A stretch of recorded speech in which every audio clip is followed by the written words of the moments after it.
Ladies and gentlemen, can I please have your attention? You're listening to the Sports Blast We got entertainment for the whole family. with Ashish Sharma. They lost. You know why they lost? Because Tony Romo could not get it done. That's been his track record his entire career, is that he chokes. Yes, he deserves all the blame in the world. Brian Roach. Can we just call him Who-Man? I'm just going to call him Who-Man. Call him Who-Man. Yeah. That's the way the broadcasters get away with it, guys. We would just be idiots saying nonsense. David Pollard. Louis Erickson's got to keep his head up there. That's Hockey 101. You learn that in mites. Keep your head up or you're going to get decked. Okay. All right. Good talk, Coach. Thanks. And Mark Lozelle. And he ain't pulled a trade to get draft picks. For what reason? To use them. To use them. Do you use them in trades or do you use them as draft picks? Well, you can both. You can use it, but both. Only on ESPN New Hampshire. Give me baseball and hockey, crab cakes and football. How do you like them, man? ESPN New Hampshire, 900 AM Nashua, Sorry, Dave. Finish your thought. What were you saying? I forget. and 1250 AM Manchester. Oh, no. That doesn't work. No, don't ruin it. No. And ESPNNewHampshire.com. Game on! Game on!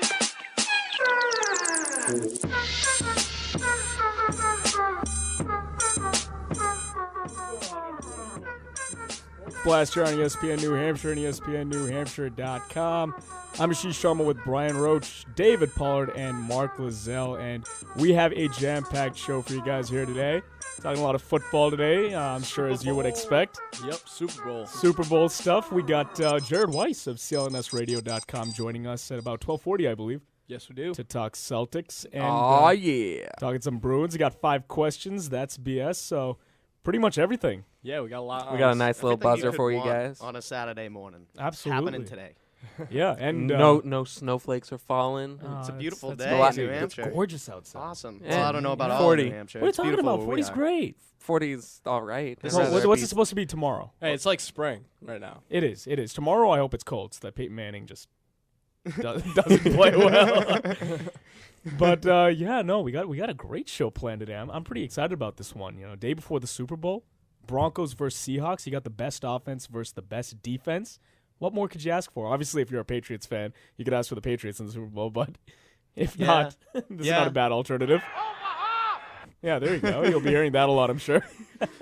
Hopefully most Patriots fans are already over the loss a couple weeks ago. I mean, short-term memories in New England. Quarterback, you moron. Yeah, I think you're Yeah, you hearing are, that a Tom. lot with Tom Brady. But I'm ready for some football. Yeah, I know. See, that's the thing I hate is the bye week between the AFC and NFC Championship games and the Super Bowl. Well, it It's makes like, it what are you doing quicker with yourself? for like just other sports like March Madness. Like is like only a month away now. It's yeah, true. but hey, it's at true. least it's not like the NCAA game, the championship game. It's like, what, like 3 or 4 weeks? Between any other game that they play, yeah. Yeah. That would be way too long. I mean, this 1 week off, there was so many stories out there that just I feel like didn't even pertain to the actual game itself. But I mean, you're gonna have to reach a little bit when there's no football. Yeah, we're gonna cover that, and that's BS. That's gonna be coming up in the second hour. A lot of good stuff. A lot of good stuff Football from and crab cakes. a lot of good stuff from Media Crab Day. cakes. Which can I just go off on Media Day for a second? It's become a joke. It really has. And what happens during Media Day? You have all these characters coming out of the woodwork. I mean, a couple years ago, Tom Brady got proposed to by a woman in a Last year, wedding I don't dress. think it was like that bad. They didn't ask any weird questions. They didn't do anything like really that weird. Yeah, we're gonna save it for that to be They honest. had But we got weird a lot question of good stuff. champions this year at Media Day. yeah. If we made it a tournament, this would definitely be the winner for sure. So, how do you guys feel about tomorrow? Who do you think is going to win? Oh, we'll save that for later. But how do you guys feel about the game in general? I feel like it's good weather, good New York weather at least. I mean, there could be a blizzard, but there's not. There's only like No, a 20% chance of. Yeah, no Any precipitation. precipitation. Yeah, Yeah. precipitation isn't expected to happen. It's going to be like in the 30s. No wind either. I heard the wind is only supposed to get up to about 6 miles I an heard. hour or so. I heard 5 to 10. So. Oh, all right. So Manning might actually struggle now. Yeah. If winds I get don't up to know. 10 miles an hour, yeah, he's Watch out. gonna have some problems out there. With Well, that he's gonna 10 have mile an hour problems wind. anyway. I doubt it. I think Manning's gonna have a great game. I don't think so. You don't think that he's having against this a banner defense? year? No, against this defense, he hasn't faced a defense like this. True, but have the Seahawks faced an offense like Denver? Really? I mean, they played against. I think they've played against 5 top 10 offenses in the entire league the entire year. I don't think they've faced any offense Did they face Green Bay this year? Or no? maybe when Aaron Rodgers was out. They faced New Orleans. yeah, New Orleans isn't as high-powered as Denver, though. Denver's No, clearly yeah, the best I'd agree offensive with team Dave in the on that. league. I'd agree with Dave. It's not as high powered, but I think it's probably like third best. Yeah, I agree. I don't think that either team has gone up against the likes of the opposing Well, I think the offense Seahawks, or defense. even their front line, that's going to be Manning's going to be under pressure all day. Well, that's key for the Seahawks, too. Oh, yeah. Yeah, if it's something if they can put pressure on Manning, they're going to have success against him, obviously. That's something the Patriots couldn't do last week, is just get Manning on the ground. If the Seahawks can establish their defense early and just get to Manning, I think they have a pretty good chance of winning this game. I mean, I still subscribe to the belief that defense wins championships. I know recently it's become all about offense, but and I remember a couple days ago I was reading some stuff about how, the top offense in the league has gone to the Super Bowl 11 times, and there's been, what is this, Super Bowl 48? Yep. So that's a pretty high percentage, but I still think that defense at the end of the day gets it done because offense will take care of itself. Well, the build up to this game too, it's pretty exciting, but at the same time, it's not really like your typical Super Bowl preview. I look at it as Peyton Manning versus a team that hasn't been there before. Seattle's been in the playoffs, but they haven't been in the Super Bowl, and Peyton Manning has. Well, this Seattle team hasn't been in the Super Bowl. Seattle last win against Pittsburgh in 2005. Pete Carroll needs to win this. Right, but this Seattle you got team Russell hasn't Wilson, Marshawn Lynch, It's a different Richard team. Sherman, total different team. I mean, that was Matt Hasselbeck back in 2005. I'm a big Chancellor fan. Is that weird? No, Cam he's a good Chancellor, player. the Yeah. past Good player. Chancellor. Yeah. But this That's could be awesome. a huge stepping stone his new for the Seattle Seahawks in the future. Hope Pot You know, Roast does not get a sack. Yeah, pot roast. Pot roast. Do that weird belly jiggle. But yeah, what can you expect more? Number one defense versus number one offense. And you got Peyton Manning running the show too. Russell Wilson, such a gamer. He just wins games. I think running for Russell Wilson will be key in this game. Well, yeah, I think running for Denver in general has the running game. I'm sorry, the defense for Denver, the rushing defense. rough. It's played well. It's been a top 10 Yeah, rushing the run defense defense has been good. the whole year, and I believe they're they've going only, against beast mode though, and beast mode Yeah. had a heck of a Oh, game he's against gonna the 49ers. he's last gonna week. have some See, Skittles. And I some look at all Skittles. these different battles out there. Number one offense versus number one defense. You've got a great running back in Marshawn Lynch going up against a pretty solid rushing defense that the Denver Broncos have. And I kind of wonder if these things are going to be sort of a wash, and what X factors are actually going to play into the game. So I'm looking at who's going to actually come out and make a difference, because Manning's weapons.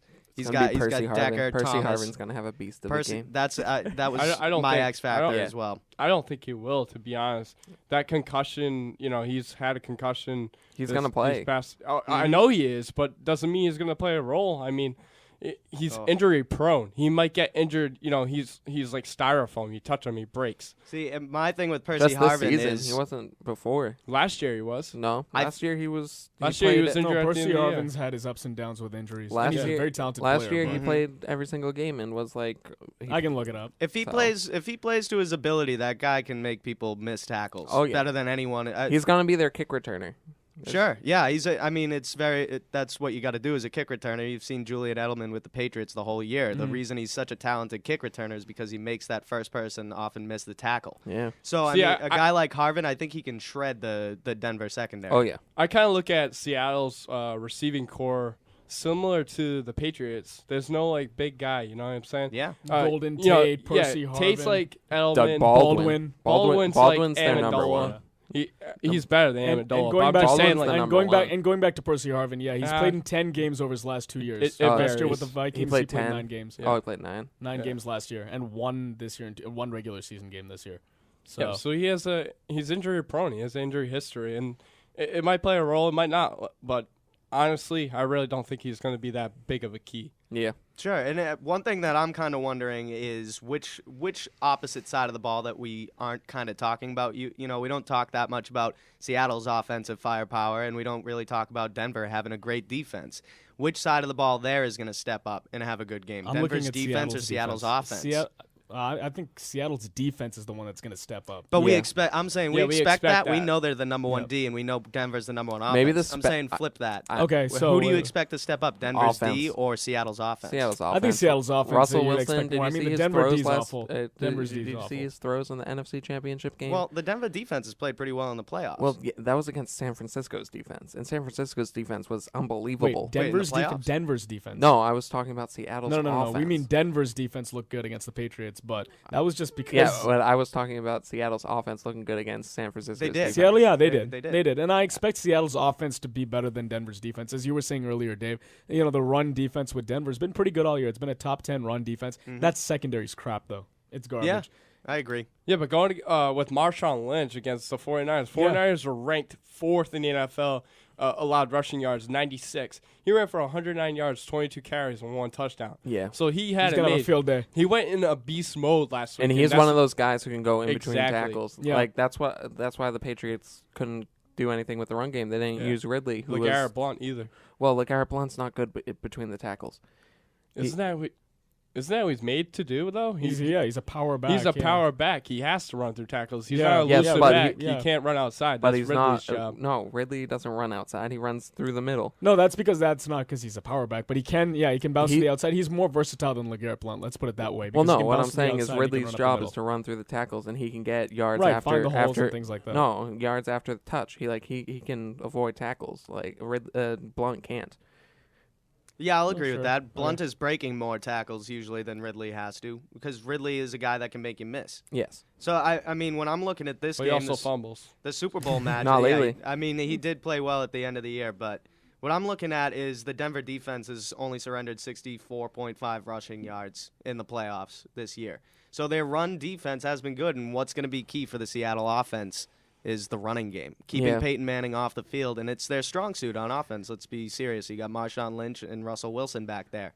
So Well- your running game needs to be Who's their backup at the, running at the back? height of its game.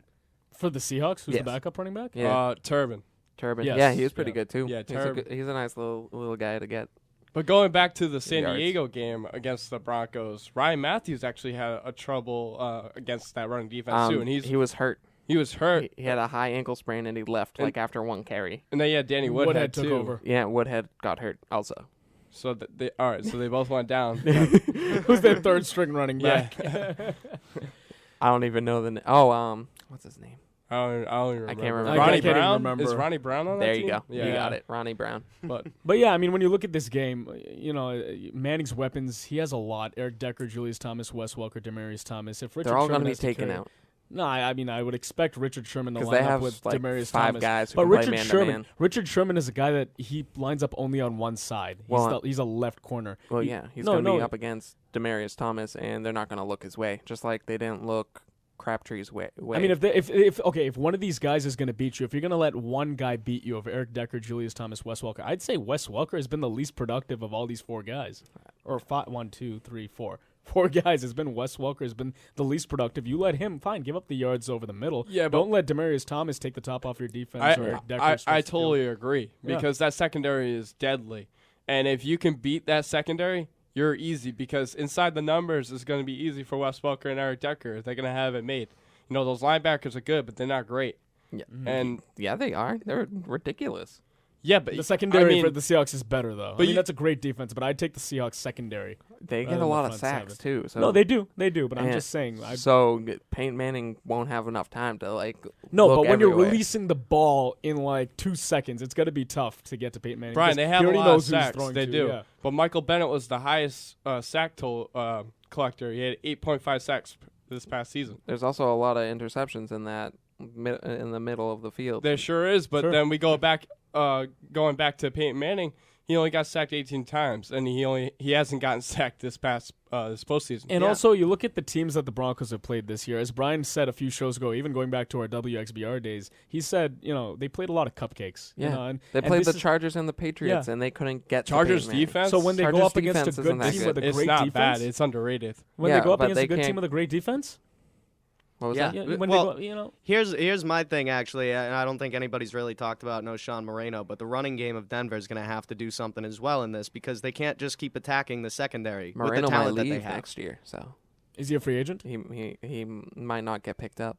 Yeah, I think he has an option. Monty Ball is the rookie this year. He probably will. Yeah. Will get the load of carries next year. Well, Denver's got to try and keep their offense on the field. That's obviously how they win games. They kind of squeeze the life Decker out of leaves. That'd be hilarious. Yeah, Eric Decker is also a free agent, so a lot of people have been speculating that the Patriots might actually go after Eric Decker. He's not going to be cheap, though. So the Broncos go after Wes Welker, and the Patriots go after Decker.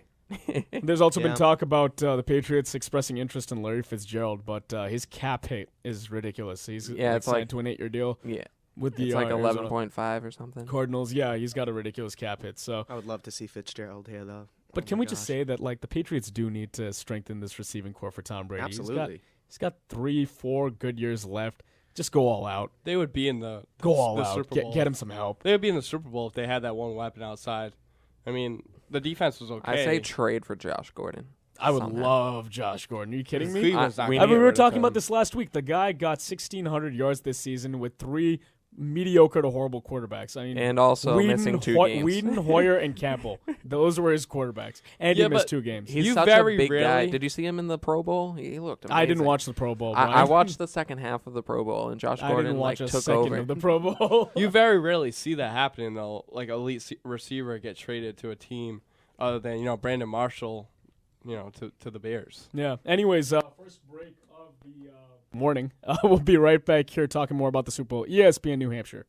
With 6 New Hampshire locations, Apple Therapy's comprehensive orthopedic rehabilitation clinics offer convenient access to a wide variety of services. At each clinic, Apple Therapy strives to bring relief to patients by assuring the highest level of care in a comfortable environment, and they are networked to most providers and all insurance companies. Apple Therapy will maintain full and open communication between you and your physicians and therapists for your peace of mind. You can find Apple Therapy in Amherst, Bedford, Londonderry, Manchester, and Nashua, and online at appletherapy.com. This is the home of Christian and King. In what way does that make him defenseless? You want my answer? Sure. 12.2.786. Throw that flag and make it stick. What the hell was that? That's my answer. There's no logic to what the NFL Since when are you a JV cheerleader? Hey, it's a nice rhythm to it. 12.2.786. Throw that flag and make it stick. Oh, my God. Christian and King, weekday afternoons, ESPN New Hampshire. This is your NBC Sports Radio update.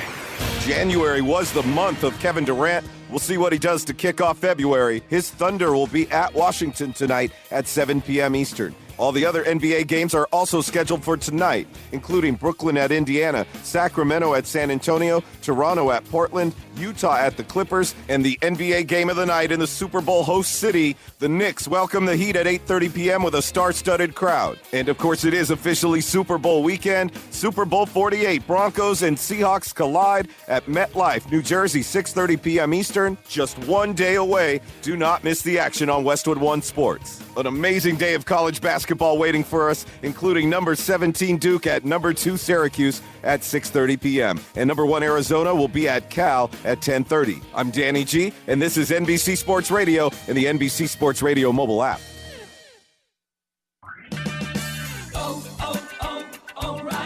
Sign up to become an O'Reilly O-Rewards member today and start earning instantly. O-Rewards members earn $5 back for every $150 they spend, so if you haven't become a member yet, what are you waiting for? It's fast, easy, and free. O-Rewards, it's your road to exclusive offers only at O'Reilly Auto Parts. Better parts, better prices every day. See store for details. O'Reilly Auto Parts. Friends don't let friends insult the motorcycle gang. What did you say? Friends don't let friends raise exotic animals. Good kitty. And friends definitely don't let friends smoke. Especially when there's an e-cig that looks, feels, and tastes just like the real thing, the Enjoy King. So this year, for everything friends do, return the favor. Give them an Enjoy King electronic cigarette.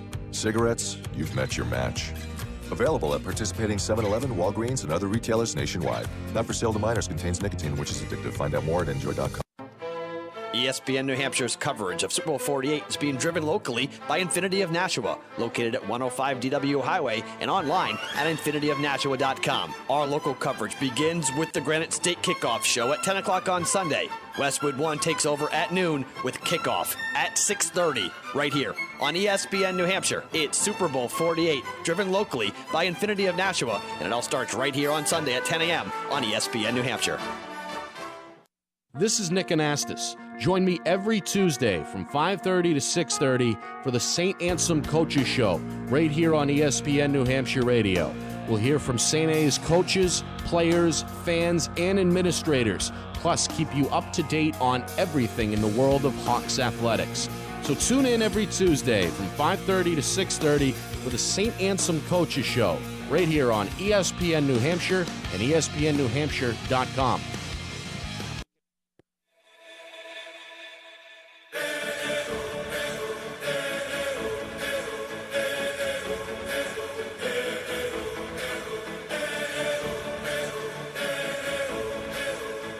Brian really loves this song.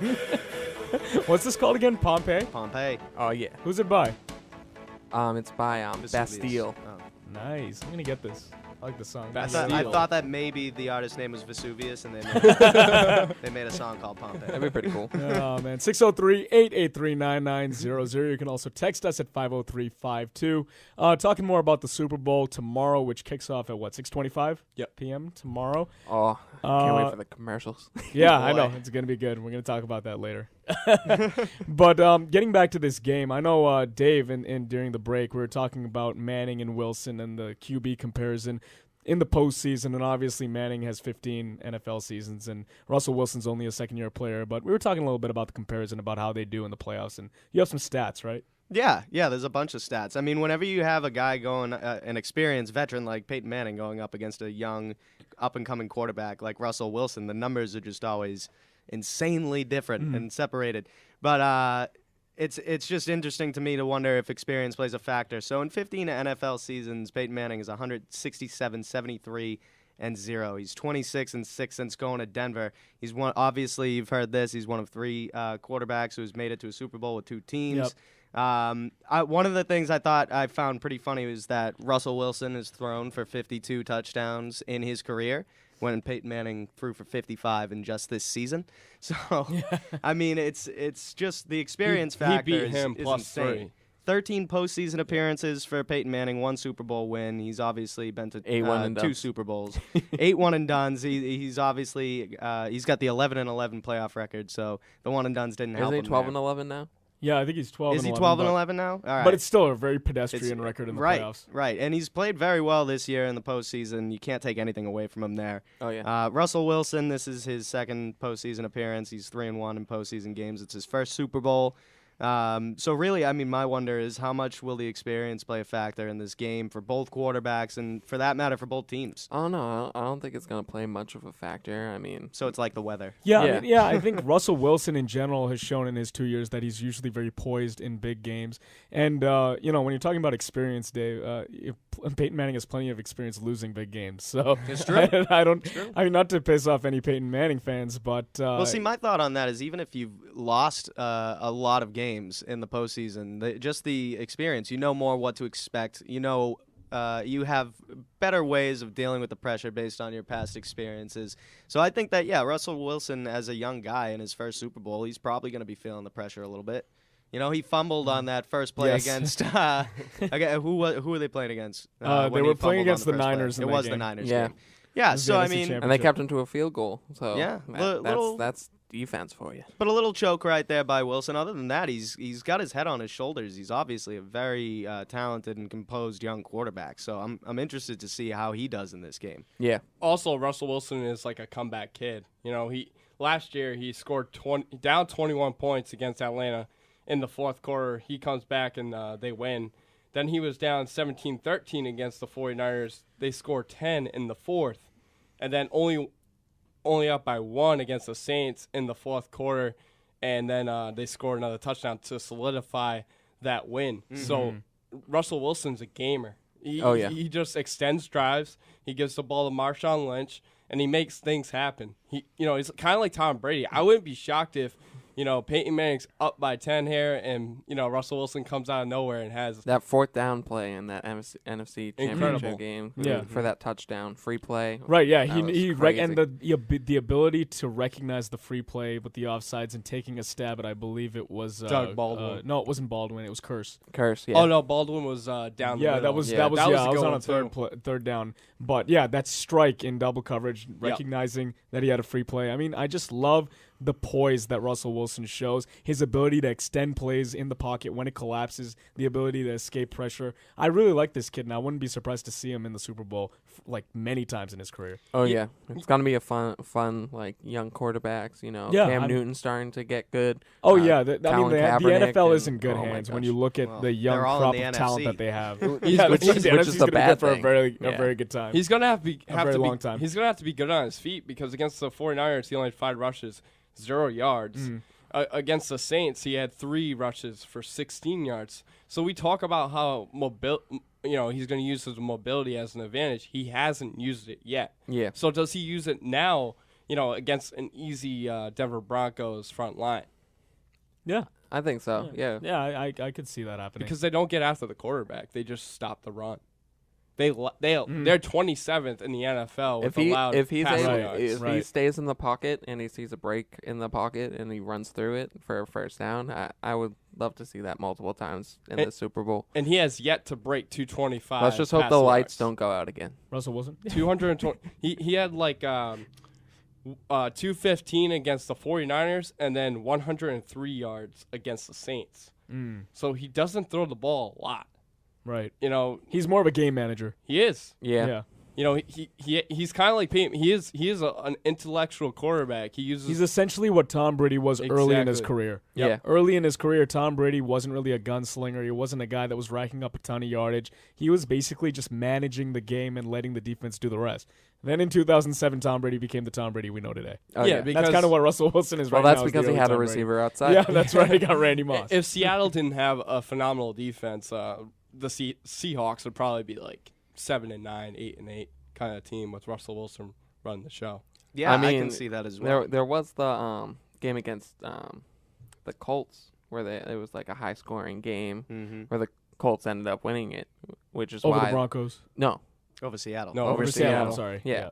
So, Russell Wilson can sling it, but he doesn't really have the weapons. Oh, and he's got precision, too. Even though he doesn't do it a lot, I've seen him make a lot of passes. Like, even in the Kaepernick does not have a great accuracy with his arm. He's got a good offensive line. He's got a cannon. He's got a cannon, but he's not very accurate with it.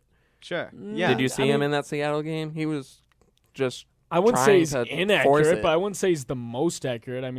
I think that Russell Wilson is a better decision maker. Oh, yeah. And that there's no definitely doubt. contributes to the accuracy being heightened from Colin Kaepernick's level. Yeah, the last play of the NFC Championship game, Colin Kaepernick did not have to make that pass there. It wasn't it wasn't a 4th down do or die situation. Just like the 2 interceptions before that. Yeah, he tries to force things. I feel like Wilson is more mature in his mind, knowing what he has to do and knowing. Even though when he's to only force one.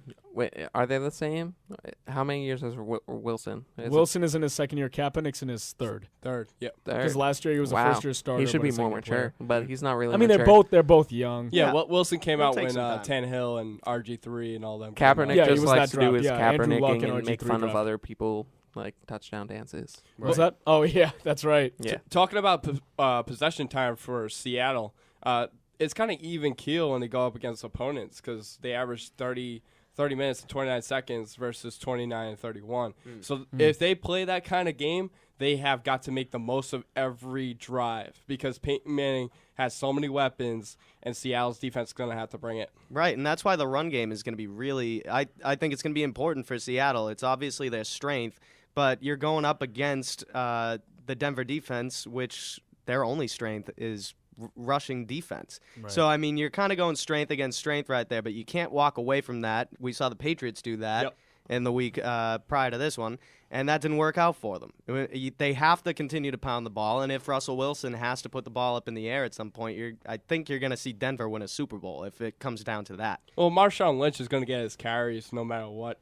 And Marshawn Lynch can also catch the ball, so out of the backfield, that would be fine. It's got to be about the ground and pound game for them because you have to keep Peyton Manning off the field. I don't think he's going to capitalize. I don't think Peyton Manning's going to capitalize. I think he will. The secondary is going to be able to. You don't think that he'll capitalize enough to put more points up than the Seattle offense? He hasn't had to deal with all these physical corners and safeties and Cam Chancellor. That doesn't change the fact that he's still a great decision-making quarterback and he's Peyton Manning. I mean, you put him up against the best defense in the league, sure, it's going to be He'll a find test. holes. He's going to score his points, which is I don't why know. I you don't got to think he keep is. him off the field as much as you can. That's the offense of Seattle's job. Keep Peyton Manning off the field for as long as you can, and that means you got to run the football, whether or not it means going up against Denver's strength and defense. I don't think it really matters if Peyton Manning has the ball in his hands. How many points do you think What that do you mean Denver it can doesn't put matter if up Peyton Manning has- against Seattle? Dave, 24. You don't think that's enough to beat Seattle? No. I think 24 is more than enough to beat Seattle, depending on I think how they 24. play on the offensive side of the football. guys, keep in mind, Seattle allows 101 rushing yards per game. So they're not a very good run defense. Their secondary is pretty solid, and they like to get after the quarterback, especially Michael Bennett, who had 8.5 sacks per game, like I said. I mean, this season. Right. So they're a pretty good team, passing wise, running wise. I think Sean Marino. 101. That's actually pretty. That's one of the top run defenses in the league. That's over 100 yards, though. I mean, That's between like if two or you- three running backs. yeah, but if you get Sean Marino going, I don't think Moreno's gonna get going. Well, I think he has. That's what I I'm mean, saying. he No one's has. talked about Moreno. He's an X factor in this because Denver's going to need their running game when you're going up against a secondary like the Seahawks. Yeah. You can't just do the air attack, even though that's obviously their forte. You can't just throw it in they've the had air. trouble running the Whoever ball, you though. line up across from Richard Sherman is going to be a non-factor. You already know that. Yeah. Marino So you're had already losing one of your guys. 241 carries for 1,038 yards and 10 touchdowns this past season. Okay. Solid season for That's a running back. How has he good. done this postseason? He broke that. How has he 1,000. done this postseason? You could talk the same about Marshawn Lynch against the 49ers, who's ranked 4th in the NFL. Yes, but he got anything can happen. He got his yards.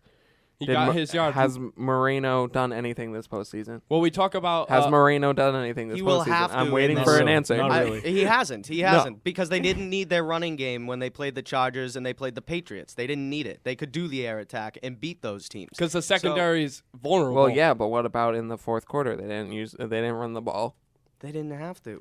To run out the clock. Why not? Don't ask me why they didn't run out the clock with the. I mean, that's just common sense. If you want to run out the clock, you run the football. If Peyton Manning got sacked 18 times this season only, hasn't been sacked this postseason, what makes the running game not gonna succeed? I mean, you're blocking a quarterback, you're blocking a running back. I'll say Seattle does have better linebackers than the Patriots do, but at the same time, if you can get into that second tier and try to play that secondary. Then you have trouble. But as long as you get past that defensive line, just try to get 5 or 6 yards per carry. Sean Marino has to do that. Yeah. Actually, I don't think he's I'm gonna looking at do his that. stats. I mean, like against San Diego, he had 82 yards. That's not nothing. And against the Patriots, he had nearly 60 yards. So, I mean, he hasn't been blowing guys away. And but Monty he's still- Ball yeah. actually had a good game against the Yeah. Patriots too. So, But yeah, they Sean split- Marino they hasn't split had, like, carries. that wasn't carries though. That was catches. Monte Ball had a lot of catches out of the backfield. He also- Sure, he also against had a a lot of Patriot yards against secondary. Patriots. though. Again, I mean, the game plan's obviously different when you're planning for the Patriot secondary and the Seahawks secondary. Who's got the best Yeah, I mean, secondary in the league. that's not even a comparison right there. They need to run the football. Both sides need to run the football. This is going to be a Super Bowl about game management. Because you've got the best defense against the best offense, that's what it becomes. Yeah. And having Sean Marino and the Denver running backs run the ball, it's not because you want Russell Wilson off the field. It's because you don't want to go against that secondary. Yeah, exactly. Yeah, and in a game like this, give me the best defense. Like I was saying earlier, I really like the best defense against the best offense. Yeah. Yeah, and I will think find a way to take care of I itself. think history has showed that too. That usually when it comes down to it, I mean, look at the Patriots 16-0 season when they go against the Giants. The Giants weren't a top defense, but they just played a better defensive game. Yeah. It doesn't necessarily No doubt. have to be a top defensive team. Then there but was the catch. The team that plays better on defense is usually going to take the Super Bowl. It's all about just the way it goes. It's all about the complete team. Yeah. Seattle has it right now. So yeah, I agree. So do you guys want to do this right now and get your picks out of the way? I still can't even decide on my pick. Let's do that now because we have we- a short blast off. So Sure. Oh, let's just get them out of the way. Might as All well. right. I'm taking the Seahawks, guys. I'm like I've been saying this whole show. I'm going with the defense. Give me the Seahawks. Really? 24-21 Seahawks in the Super Bowl. Really? Yep. Wow. So you're not picking against my Seahawks then? That I should have let Brian pick first. It's okay. I'll take the Seahawks. Whatever. I'll let Brian take I'm it. going Seahawks. All right, Brian's taking the Seahawks. And they're going to win 21-18. Seahawks 21-18.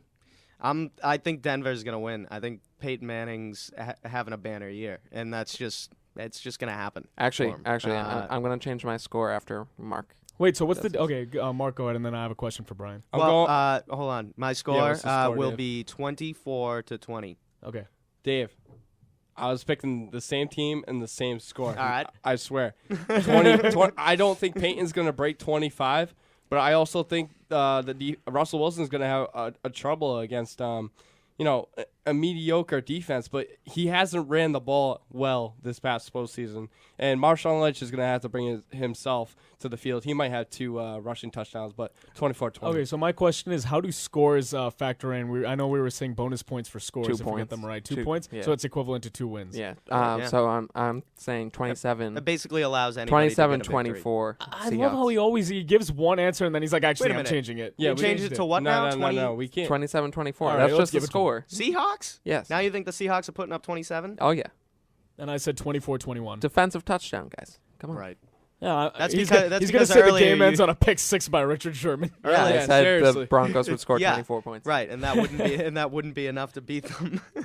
All right, so 27-24. Yes. 27-24 for Brian. You just can't doubt Peyton Manning. He's just Yes, you can. Yes, you can in the playoffs, Mark. In the playoffs. He's going to choke. The way Richard he's Sherman's played. going to do this all night long. I mean, every time he gets a pick 6. No. if you get Every time he a gets a pick sense six for in the like Super Bowl. the individual momentum that a given player has, Peyton Manning has been on a season-long roll. That doesn't mean anything in the Super Bowl. I think it means something Big game, when he's you're gonna on choke. fire as much as Julius Manning Thomas is going to go off. No, he's not. Yes, he is. All right, We'll see what happens. All right, quick break. We'll be back with That's BS. Don't go anywhere.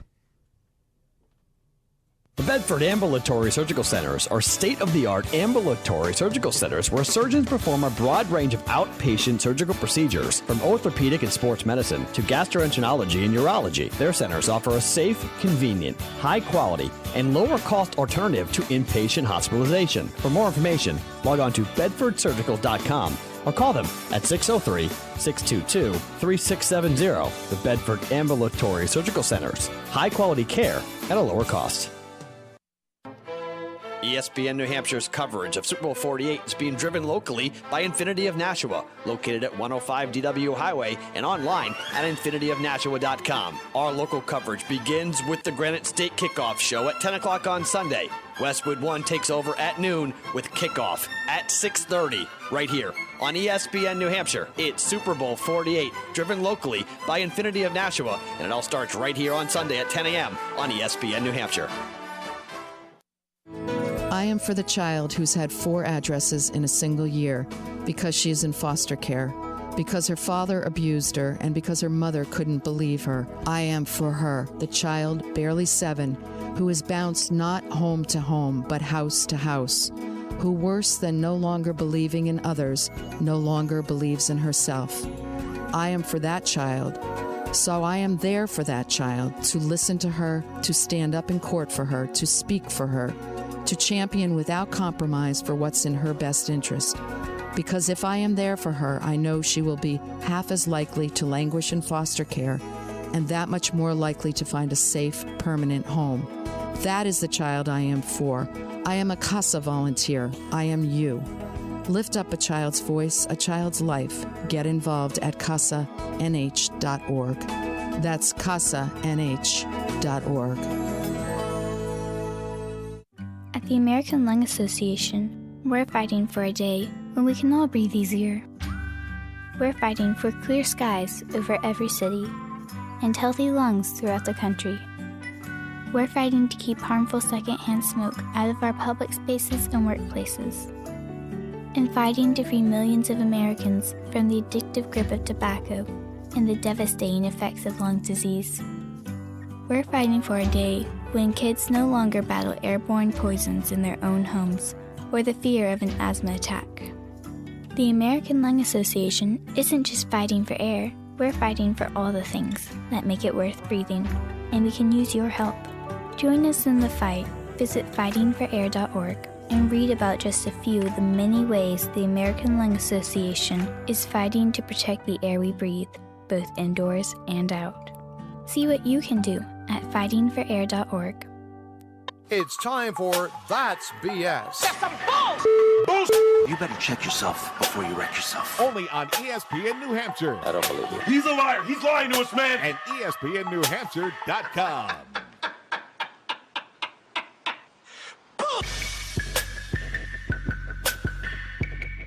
All right, back here on the Sports Blast, ESPN New Hampshire and ESPNNewHampshire.com. Remember to get the ESPN radio app. Get that for your iPhone or Android and take us wherever you go. It is time for That's BS. We have a very, very long list as usual, a very good one. A lot of stupid questions asked at Media Day that we'll get to. But before we get to the stupid Media Day questions, I know Dave kind of has a bone to pick with a writer who wrote some stupid article that you didn't like. I had a lot of problems with tons of the articles that came out this week, and I get it. There's a week of no football. But, I mean, I'm just not an advocate of write whatever story you can if there's nothing to write about, you know? So, I mean, there were a few stories about the weather. There was one story on the Washington Post that had all of the statistics in bad weather games for Peyton Manning. For instance, Peyton Manning in games with winds of 14-plus miles an hour has a 70% completion percentage, which is pretty good. Oh, yeah. That's really good. 7 touchdowns and 2 interceptions. Now, I think that the point to combat that was that Russell Wilson has 6 touchdowns and 1 interception in the same conditions with a 63% completion percentage. Now, the reason that I got ticked off at this article is because it came out a few days ago, and they're talking about their stats in 14-mile-an-hour plus winds. The winds aren't going to be 14-plus miles an hour. We couldn't wait for the forecast to come out to find out that this story wasn't relevant at all because they're going to be 6-mile-an-hour winds. So that's one thing that, just write the story to write it. People are trying to be meteorologists and just try to make up meteorologists can't be meteorologists half the time. Exactly. Yeah. So how are you going to trust these writers, too? Exactly. And then there was also another one where a few weeks ago people were asking about, there was actually a breakdown of how often it snows on February 2nd in New York. How are you supposed to, over the last 10 years on February 2nd, we've had this much snow. I mean, yeah, they had percentages and everything.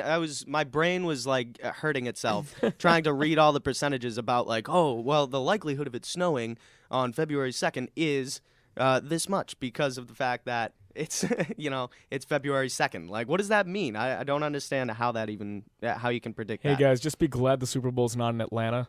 I know Dave was joking in the production meeting. He said if the Super Bowl was in Atlanta a week ago, it would have been a total nightmare. I mean, 2 inches of snow, and it's like a snowpocalypse down there. I know I have a buddy of mine who was down there, and he was telling me, for 2 days, the city just shut down completely in Atlanta. Can you imagine?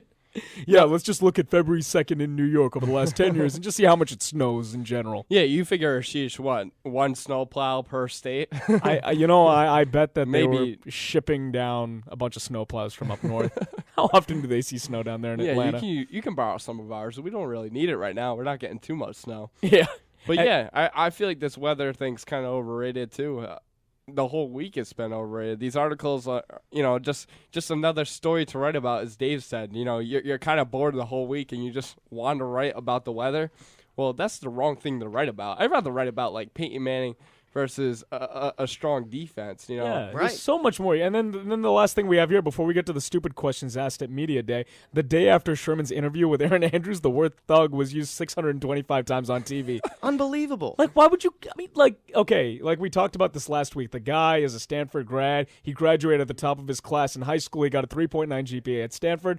He's just a cocky guy. He's just arrogant. He's not a thug. Got a little overexcited, turned the main up a tad and just got too loud. And now he's a thug.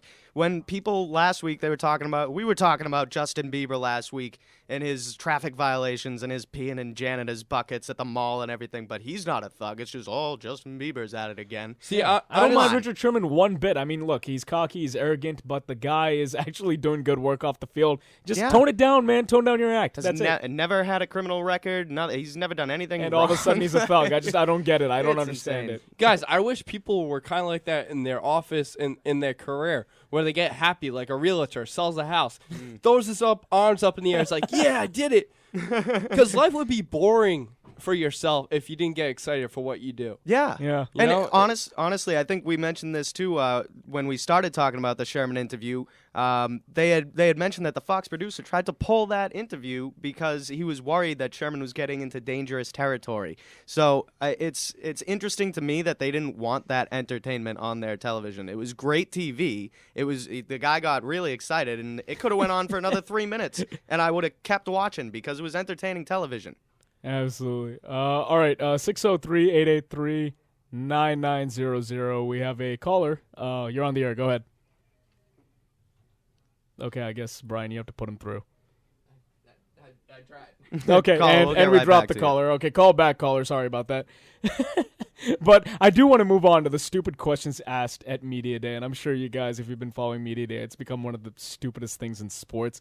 The first one that we have on this list of stupid questions that were asked at Media Day, someone asked Peyton Manning, will you be making an appearance on SNL this week, the night before the Super Bowl? Yeah. Oh, yeah. Yeah, totally. Yeah, it's the Super Bowl. One of the biggest games of my life is tomorrow, but I'm going to be going on SNL. Yeah, I'm going to take the train to 30 Rockefeller Plaza. I'm going to meet my good friend, Golden Globe Award winner Andy Samberg. We're going to do a couple skits on SNL before the big game, get me pumped up.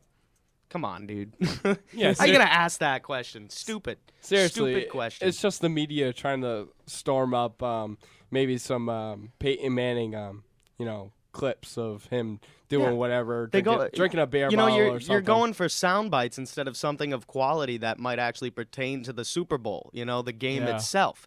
So, we got so many of these. Let's just keep going. Yeah, okay. Number two. Someone asked Richard Sherman, do you have anything to say about Justin Bieber? And he replied, I don't. Yeah. Very good answer. Like, Great. why even get, the why best get answer. involved? Let's not even talk about it. Is Sherman Canadian? He's from Compton. No.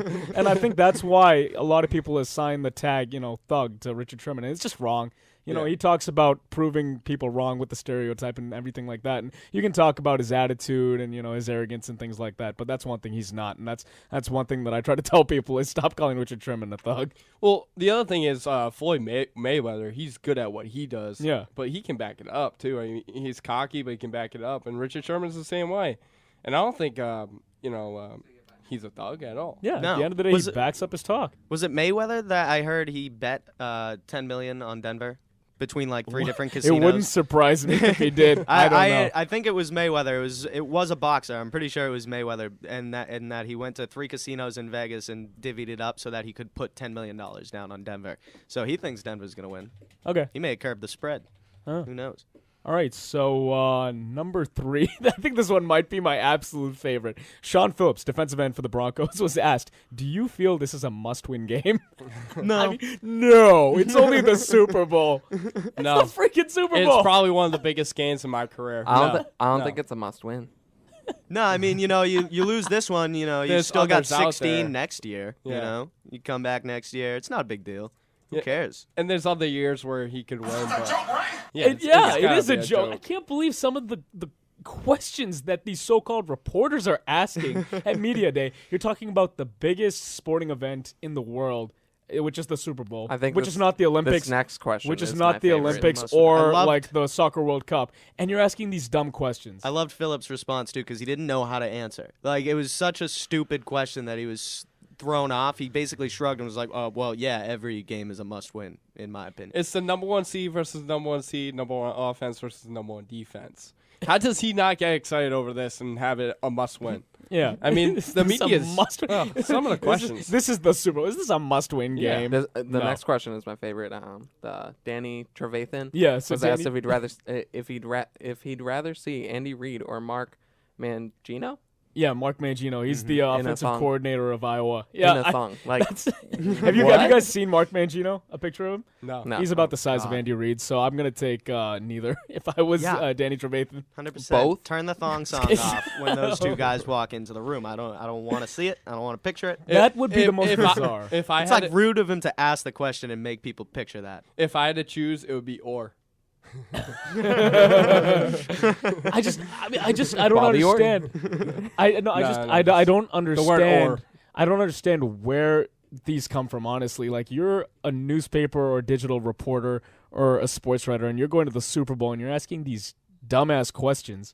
I just don't understand that these people are getting paid to do this. Yeah, it's insane. I mean, I don't know what's happened to like the journalistic integrity of the people that run Media Day. It's become a joke. It's insane. It's like, become a joke. It's the same as the articles that came out this week. If you don't have something prevalent to ask a professional athlete or pro coach, don't even ask the question. Like, what? I don't understand the bites that they're going for. I don't understand the quotes they're trying to get. How are you going to write a story off of a quote about Andy Reid or Mark Mangino in a thong? Yeah, it's not a story. It's a soundbite. It's a funny clip you can put on your website. Yeah, Media Day is too long in general. I feel like if you have like an hour or so, it's whatever. You can interview players all you want. All right, before we go on to our next thing on That's BS, we have our caller back. It's Elwood in Indiana. Go ahead, Elwood. What's up? Okay, you dropped Elwood again, Brian? I didn't. Okay. Dropping him, it's not going on air. Okay, sorry, Elwood. You can try again. He's still online. You're still on there? Just won't put all him right, on air. Brian, yeah, there's something wrong with our equipment. Yeah, we're working through a few We're working through it. difficulties, He keeps Elwood. going back, though. Apologize. He's on hold He's right still now. on hold? Yeah. Hi, Elwood. Elwood? Yeah, okay, keep playing with that, Brian. Yeah, I will. All right, next one on That's BS. Someone asked Richard Sherman what he would say to strippers, and he said there are other avenues to make money. Women can do anything they want. What a smart answer. Yeah, what a diplomatic answer. Honestly, again, like it's just proof that he's anything but a thug. Like it's honestly like it's a great answer. But I don't understand the question. They're trying to make him not what he's made to be. Yeah, they're trying to put baiting him him on the for a spot. dangerous Exactly. answer, something that could maybe simplify him as a thug, and that's not true at all. Oh, and that question kind of ticked me off more than any Oh, other I think we question. finally have Elwood We online. have you, Elwood. You there? Yeah. Hey, what's going on, man? What's going on, Elwood? Hey, guys. Thanks for taking my call. No worries. Enjoying the show. That's scary, Mark. Our picks were exact on the Super Bowl. That's scary. Yeah, that is scary. Dave had the same pick, too, as me, so you had the same pick that's as what Dave. I thought, oh, great. I got the same pick as the Brad Stevens 11 Celtics fan. Oh, there we go. I get it. Yeah, he's from Indiana, so a little Butler fan. Brad Stevens, I'm a shout huge out. Butler fan, guys. Nice. Trust me. And then, that oh, well. Hey, what I called about was talk a little bit about the Super Bowl, but I do freelance photography, and I'm always having editors tell me what pictures to take, and I listen very closely, and then take whatever kind of pictures I want because, it's a business. Aaron Andrews, next time you have the interview of a lifetime and your producer tells you to cut away, you take your finger, you clip your earpiece, and act like you don't hear him, and you go ahead and you do the interview. Excellent point, Elwood. Excellent point. You do have to put a little of that on Aaron Andrews. Oh, yeah. You definitely That was very poorly done, and she should have known who he was talking about. She should have had a little bit better background. And if the NFL is going to have a 10-minute cool-down period, do the 10-minute cool-down period. Don't throw it away whenever you need a juicy interview, because a lot of guys need that. Like Tony Stewart needed his cool-down period before he talked to the media, or he said some horrible things. Sherman may be the next thing. Guy's a Stanford, grad. He's a very articulate man. He just made one of the biggest plays that could have been the biggest play in his career. Not saying it is, but it could be. Definitely. I'd say it is. I'd say it is. Little Miss Ponytail over there to ask mundane questions, and they get that. Well, to be honest, you kind of had it coming. You didn't give him the cool-down period. She wasn't prepared for the interview. He said, Crabtree this, Crabtree that, and then she went, who? Yeah, who's talking about you? How do you be a reporter? And it's like, how is Lois Lane the world's greatest reporter but can't figure out her boyfriend's a guy in glasses? It's like Aaron Andrews. How can you say Crabtree 50 times and you not know it's Crabtree? Absolutely. Hey, Elwood, we're up against a break, but thanks so much for calling in, buddy. Call anytime. Not a problem, guys. All right, quick break, and we'll be right back here on ESPN New Hampshire. Oh, we're not in break yet? 1 more minute. Oh, sorry. I heard the music. I thought we were going to break. Well, we cut off Elwood. Sorry about that, buddy, but thanks for the Elwood, call. honestly, great call there. I love that take on Aaron Andrews. It's a good point. I was angry because the Fox producers, whoever it was, wanted to pull that off of live television. It was great entertainment. You were the one that was doing the interview. I was Come there. on, you were there. I was there with Richard. I would have got more out of Richard Sherman. Definitely. Oh, man. No, but it's a great point about Aaron Andrews too. I mean, obviously you you get concerned. You want to do your job the right way and listen to your producers. But come on. Yeah, I clearly wasn't listening to my producer because I went to break too early.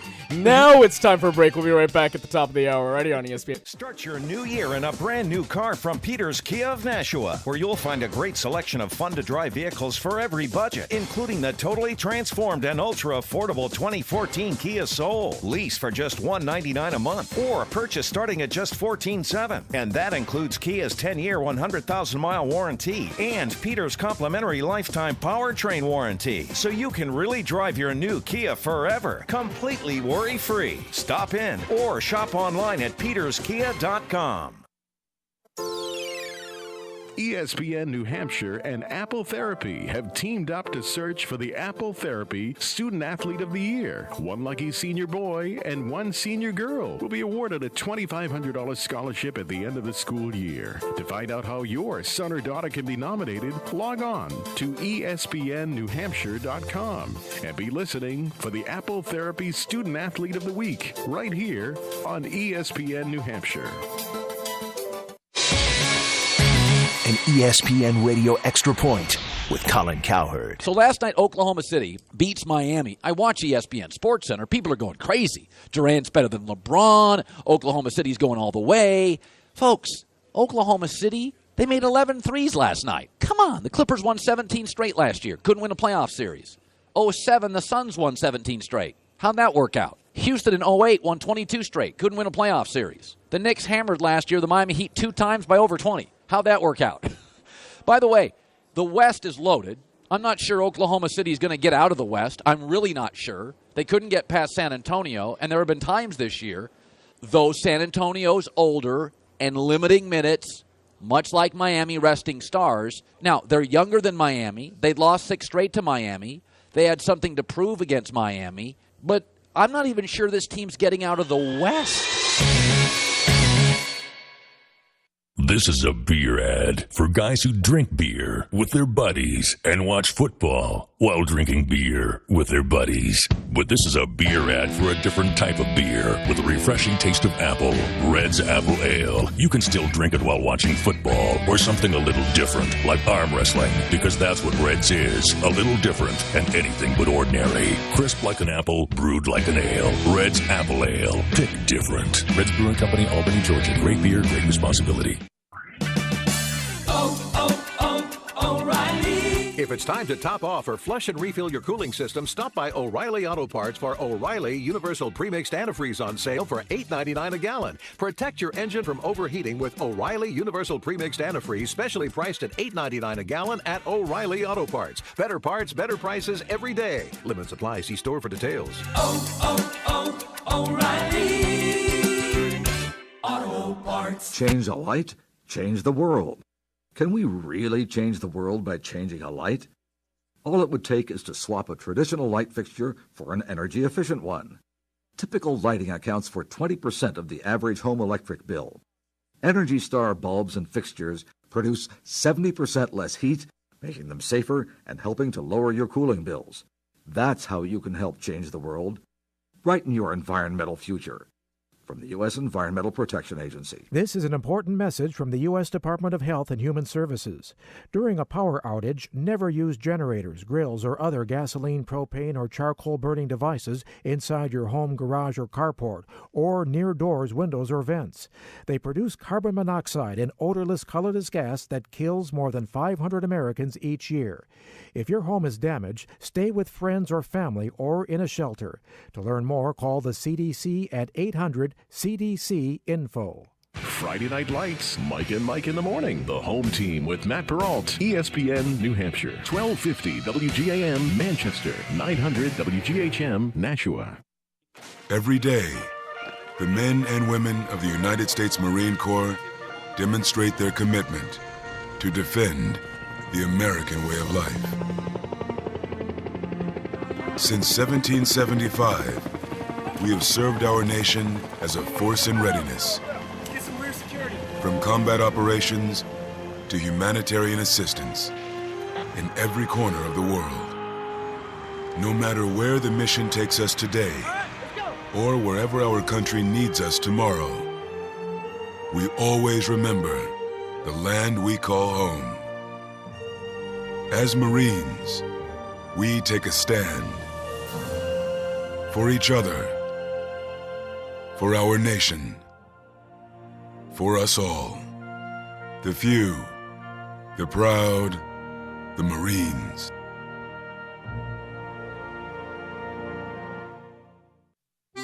Hey, it's me, your piggy bank. Remember when you were a little kid? All the dimes and quarters in my back? Yeah, that was good times. Good times. Now lately, I gotta be honest, you've been ignoring me. Money's been slipping through your hands like a greased pig. Get it? Because I'm a... Anyway, I know how it is. Now that you get a real paycheck, it's nice to have stuff. You'll start saving money next year. Well, I hate to tell you, but good saving habits start now. Put just $20 in the bank a month. Make your own coffee at home instead of that latte every morning. Brown bag it to work instead of ordering in. Those changes alone could save you thousands of dollars a year. Come on, I'm your piggy bank. We can be together again, me and you, the special times. Anyway, if you don't want me to cry anymore, feed me. Go to feedthepig.org for more ideas on how to save. Feedthepig.org. This message brought to you by the American Institute of Certified Public Accountants and the Ad Council. Excuse me. I'd like to ask you a few questions. It's time for 5 questions. 5 is right out. Man, let me ask you something. I got a question. Right here on ESPN New Hampshire. You don't have to answer that question. I'll answer the question. 900 AM Nashua. You want answers? I think I'm entitled. You want answers? I want the truth. Calm down. 1250 AM Manchester. What did you say? And ESPNNewHampshire.com. Thank you for all your cooperation. Sorry about that little hiccup, Brian. Going to commercial a minute early. Crazy. Like, Brian was giving me a death stare. I was like, no! We have a minute left. What are you doing? Brian was throwing up some hand signals, and No, we thought no, it meant no. we were done. It's like that slow motion. No! I apologize, Brian. He's a great producer. I don't listen to him as much as I should. Yeah, You don't pay attention. I don't pay attention. I need to. I told you to drop him at least a minute earlier. Come on. I'm sorry, Owen. I'm sorry. We're up against a commercial. You got the head confused. coach and you got the point guard. Let's gain some chemistry. Yeah. We need to gain some chemistry here. I dropped Elwood a little early because I thought we were going to commercial, but we still had a minute left. No, you dropped him perfectly where we would talk We were about just what talking. Elwood said. Okay, I Moving screwed on. up. Anyways, it's time for 5 questions. We've got a good list here. I'm hosting, by the way, and it's going to be an all Super Bowl edition of 5 questions, starting with question number 1, guys. What are some of your favorite Super Bowl commercials of all time? Oh, boy.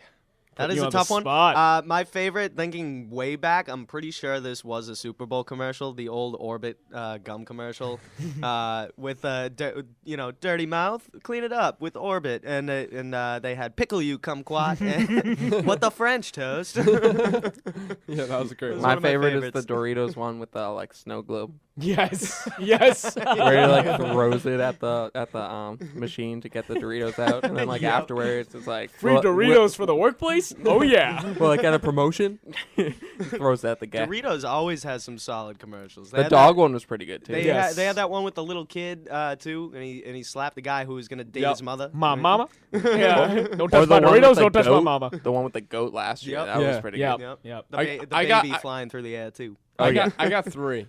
Terry Tate, the Reebok office linebacker in 2003, where he was just running around tackling people, making sure they were doing their assignment. Like the no commercial. No. But he was tackling them into bookcases and desks and stuff, and they were breaking backs. The FedEx Castaway commercial when he delivers the package. He's like, I've been on an island for days, and she gives him the package. She goes, "What's in the package?" Oh, it's a satellite phone. Yeah, you got a satellite phone. You got some sunflower seeds, a remote control, everything you would have needed if and you then were Castaway. The WhatsApp Budweiser. Oh yeah. You guys. I know I'm not supposed to usually answer for 5 questions, but you remember the one where the guy wants Bud Light and he can't take his dog in with him, and his dog is this really big, shaggy black dog, and he puts it on his head and he's like, "What's up, brother?" Yeah. He pretends to be Jamaican and he man, what's up? Yeah, man. Oh man. And but the What's Up commercials, it's hilarious because every time they pick up the phone, he goes, "What's up?" It was a classic, honestly. I haven't said "What's up" in a decade, maybe. Yeah. Oh All man. right. I do throw ducks. Ducks. That's a great buzzer right there. That might be my favorite one of all time. You're welcome. So anticlimactic. Manning throwing ducks. Oh, man, that's awesome. All right, guys. Question number 2. This is the first cold weather Super Bowl. Do you guys like this, or would you rather the game be played either in a warm climate and or an indoor venue? You know, I think that if they continue with doing some cold weather Super Bowls, it kind of becomes irrelevant. It's still, to me, like both teams play in the weather that you're playing in. So I don't see why it matters so much. Isn't football a cold weather sport? It so is. Shouldn't they should be able to play in both venues. I get people saying that they don't want their games, like how the game plays out, to be based on how the weather is. Yeah. But I don't think it should make a difference in the outcome of the game when you have two teams playing on the same field. Well, like, look at the Saints. They can't play well outside, but they can play well in their whose fault dome. is that? That's the Saints' their fault. There should be Exactly. there should be no Super Bowls in any domes because it's neutral. What I think where you have is they should play like at every single stadium, like every 30 years. Go around, Or around 32. the stadium. Is there 16 teams, right? There's 32 teams. 32. Yeah, well, 16 teams per. I mean, but if you're gonna do Yeah. that, then why not just give home field advantage in the Super Bowl to the team that has the best record? It's always been a neutral venue. So, I like neutral venues, but I like that too.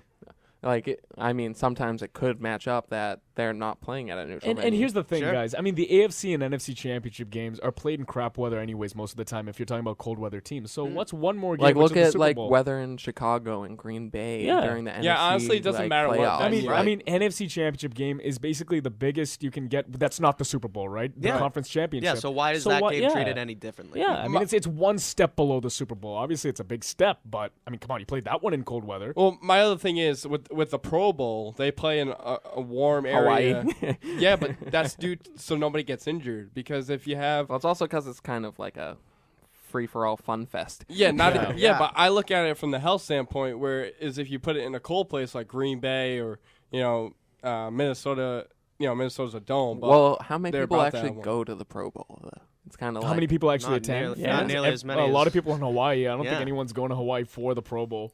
Yeah, but You might get a few people. I'm just saying from the health standpoint, that's why they have I would go a just warm to see climate. Josh Gordon. That's why they have a warm climate area.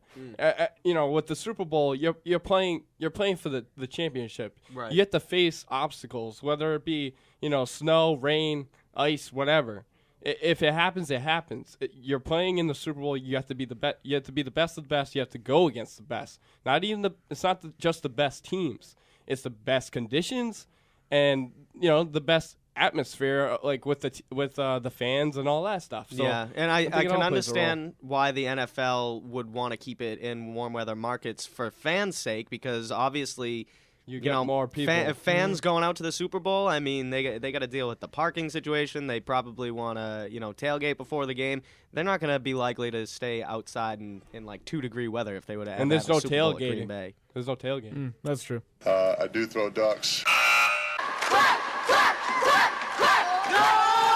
Ducks. Yes, question number 3. What is your favorite Super Bowl moment of all time? It could be a Patriots moment or it could involve another team. Favorite Super Bowl moment of all time? When the lights went out last year. Really? And just listening to them try to come up with stuff that's going wrong. You just love the SNL skit that they made out Oh, of yeah, that. that's That so was funny. That brilliant. that was hilarious skit. Back to you. No, back to you. Hey, you can't back to me. I just back to you. Back to you.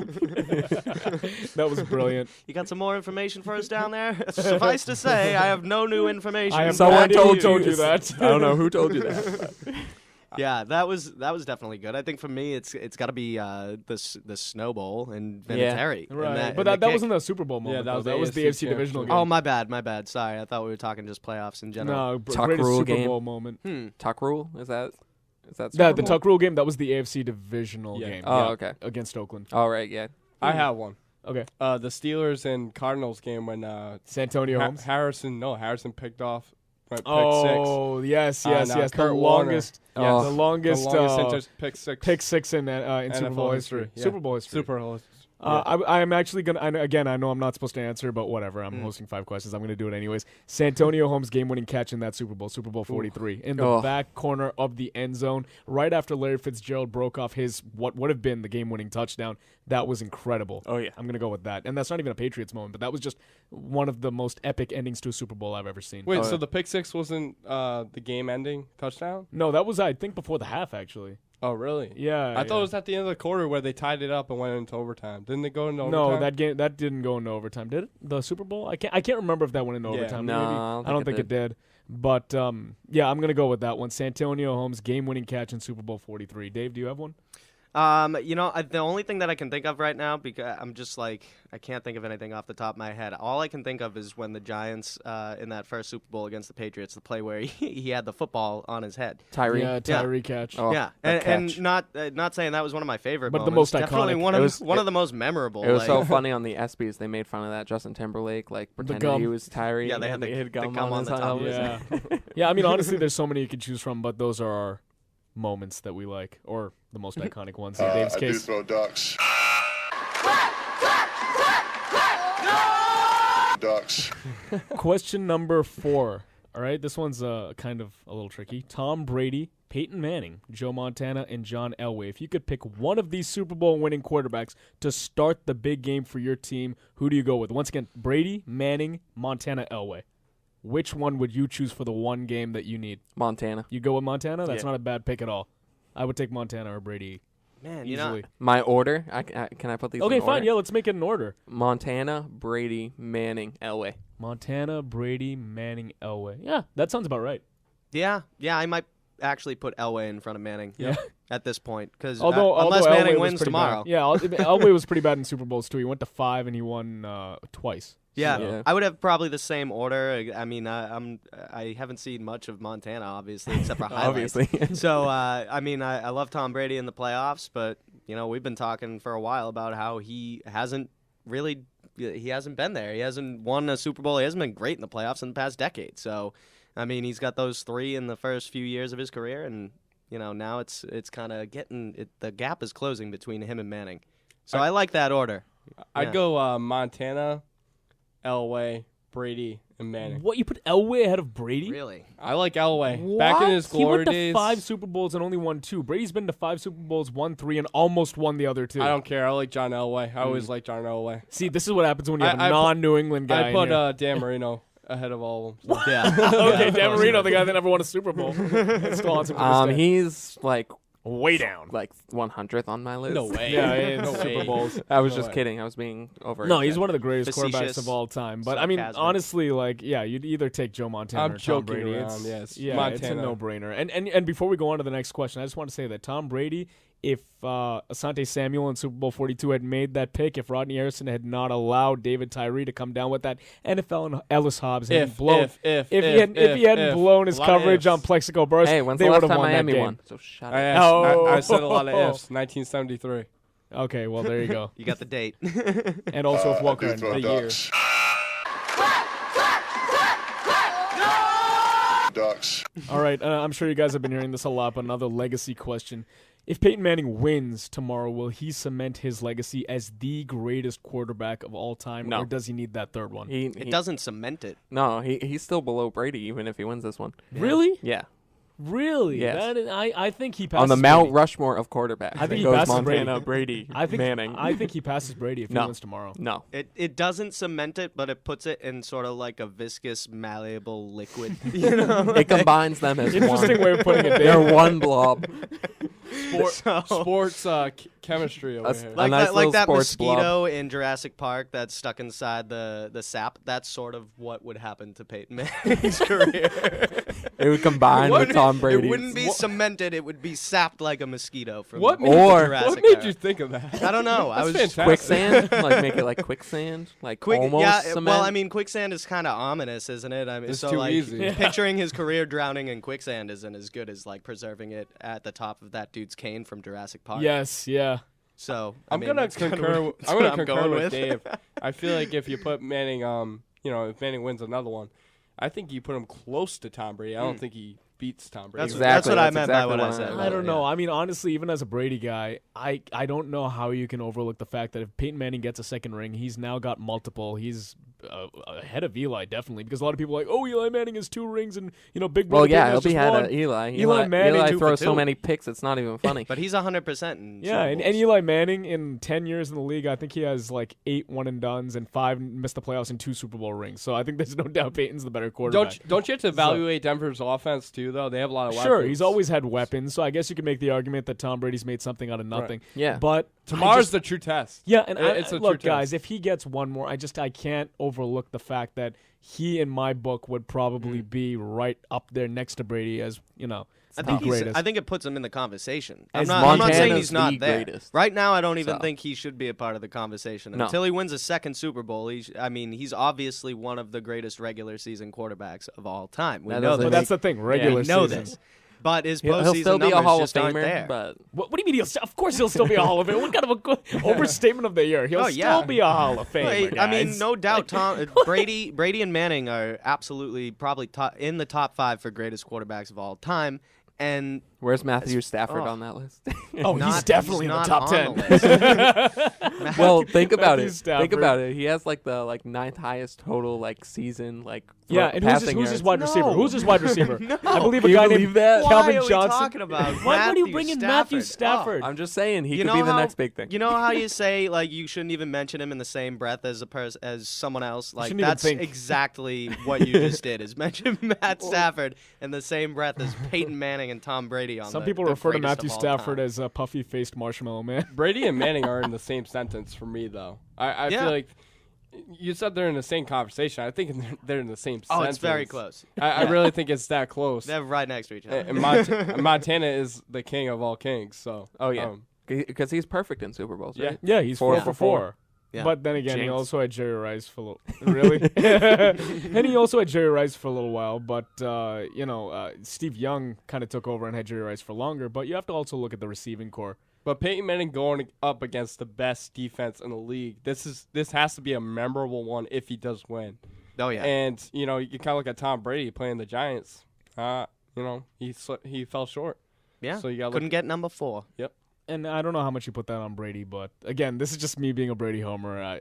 I'll make my statement that if Peyton Manning wins tomorrow, he will go down as the greatest of all time, in my opinion. Anyways, that was 5 questions with me. Brian's got it next week. We are actually going to commercial properly this time. We'll be right back. We'll be talking about Jerry Remy coming back to the broadcast booth for the Red Sox next year. I do throw ducks. Ducks. I'm Ari Wolf with NFL Network Now on the Westwood One Radio Network. Timing is everything, and the Seahawks are as healthy as they have been all season heading into Super Bowl 48. All 61 active and practice squad players were full participants in practice on Friday, including playmaker Percy Harvin. On the other side, while key players like Von Miller and Ryan Clady are out for the season, the Broncos' current 53-man roster is healthy with one exception. Defensive tackle Sione Fua did not practice Friday and is listed as doubtful for the game with a calf injury. In other league news, Jaguars owner Shad Khan said the team plans to take a quarterback, maybe 2 at the NFL draft in May. Jacksonville has the 3rd overall pick after finishing 4-12 and have missed the playoffs in each of the last 6 seasons. Who will be the NFL's MVP and who's headed to the Hall of Fame? Find out on the NFL Honor Show Saturday night at 8 p.m. on Fox. This has been NFL Network Now on the Westwood One Radio Network. At Advance Auto Parts, we don't just sell batteries. Oh, no. We test them for you free. Need a new one? No problem. Because only Advance Auto Parts carries Autocraft Gold batteries. Autocraft Gold is designed with power frame technology, engineered to give you longer battery life. Plus, at Advance Auto Parts, we'll install your new battery for you free. Only at Advance Auto Parts. Advance Auto Parts. With purchase, most vehicles, most locations. See store for details. This year, Guitar Center turns 50. 50! From the British invasion to Britpunk, hair metal to hip-hop, Guitar Center has been there, helping all musicians feel the greatest feeling on earth. And to celebrate, this weekend they have 50 amazing special anniversary deals for $50 or less. Like a $120 Pearl snare drum, now just $50. Or turn your iPhone into a full-blown workstation with an iRig MIDI interface for iOS devices, also just $50. Get these deals and tons more at Guitar Center this weekend only. ExpressMed offers urgent care for injuries or illnesses that need immediate attention. ExpressMed's board-certified physicians and clinicians are experienced in providing outstanding urgent medical care at a fraction of the cost of an ER visit. ExpressMed is conveniently located at the Executive Health and Sports Center with easy access to and from Manchester, Bedford, Londonderry, and Merrimack. No appointments are necessary to ExpressMed, but they recommend calling ahead. ExpressMed welcomes all major health insurance, but remember, urgent care is not a substitute for primary care and preventative services. ExpressMed, better care for less. An ESPN Radio Extra Point with Colin Cowherd. So last night, Oklahoma City beats Miami. I watch ESPN Sports Center. People are going crazy. Durant's better than LeBron. Oklahoma City's going all the way. Folks, Oklahoma City, they made 11 threes last night. Come on. The Clippers won 17 straight last year. Couldn't win a playoff series. 07, the Suns won 17 straight. How'd that work out? Houston in 08 won 22 straight. Couldn't win a playoff series. The Knicks hammered last year the Miami Heat 2 times by over 20. How'd that work out? By the way, the West is loaded. I'm not sure Oklahoma City is going to get out of the West. I'm really not sure. They couldn't get past San Antonio, and there have been times this year, though San Antonio's older and limiting minutes, much like Miami resting stars. Now, they're younger than Miami. They'd lost 6 straight to Miami. They had something to prove against Miami, but I'm not even sure this team's getting out of the West.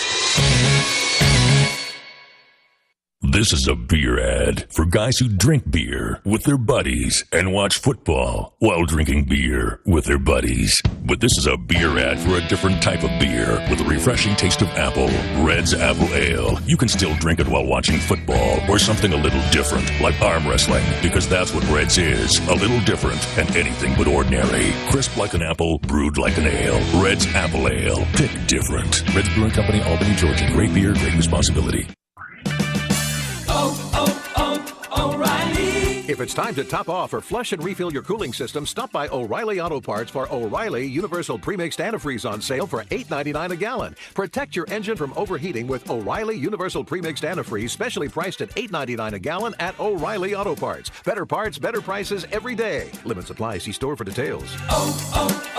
O'Reilly Auto Parts.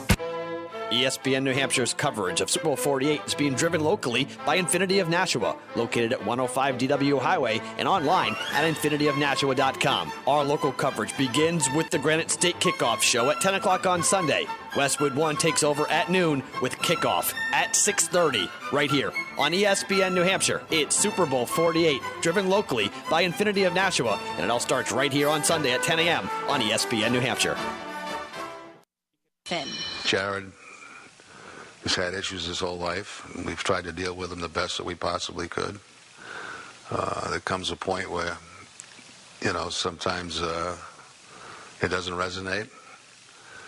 My career, I've been in professional baseball for 40 years, and I have never quit. I have never quit as a player. I never quit as a broadcaster. Didn't quit when I had cancer. Didn't quit when I had depression. And kind of led me to this point where, as bad as this is, I have to do something. I just can't sit and let this eat away at me for the rest of my life. It will. It's going to. But I've also got to have a diversion, and my diversion is baseball, which has been my life. You got to move forward, yet I wasn't ready to move forward, so I finally made that decision to do so, and I hope people can accept that. This is Jerry Remy, who was speaking at NESN earlier this week to reporters, announcing his decision that he will officially return to the booth in 2014, less than a year after his son Jared was charged with first-degree murder of his girlfriend Jennifer Martell. Guys, there's been a lot of criticism for Jerry Remy coming back too soon, obviously. A lot of people are saying it's kind of insensitive for him to just return to his life right after something so tragic happened. He hasn't called a game since August. What's your guys' take on this? Is it too soon? Should he have waited? I don't know. Who's it insensitive to? The Martell family. I can see that, but it's not as if Jerry Remy is the person who committed the crime. Yeah. And it's true that this man has a life, and he has to be able to carry on and live his life. And it really, I can understand why something like that would consume someone if they didn't try to get some semblance of normality back in their life after such an event happens. And I agree. It's not an easy situation. It's obviously somewhere where you want to tread lightly.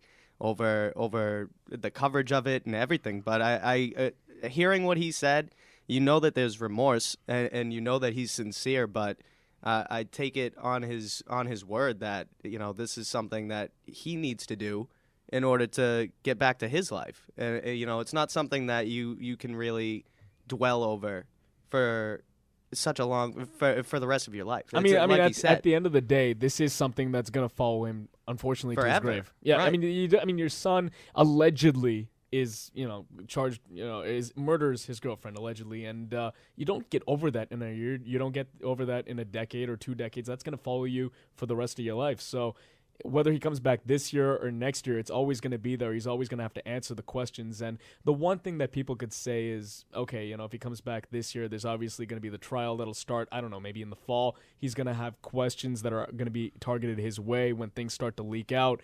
Is that something that maybe he should take more time? But at the end of the day, he has a life that he has to return to. And in another soundbite that we didn't have, he said, look, I was telling my family, we got to move on. And how can I be the one that's sort of preaching that mentality when I'm not moving on with my life by returning to the NESN booth?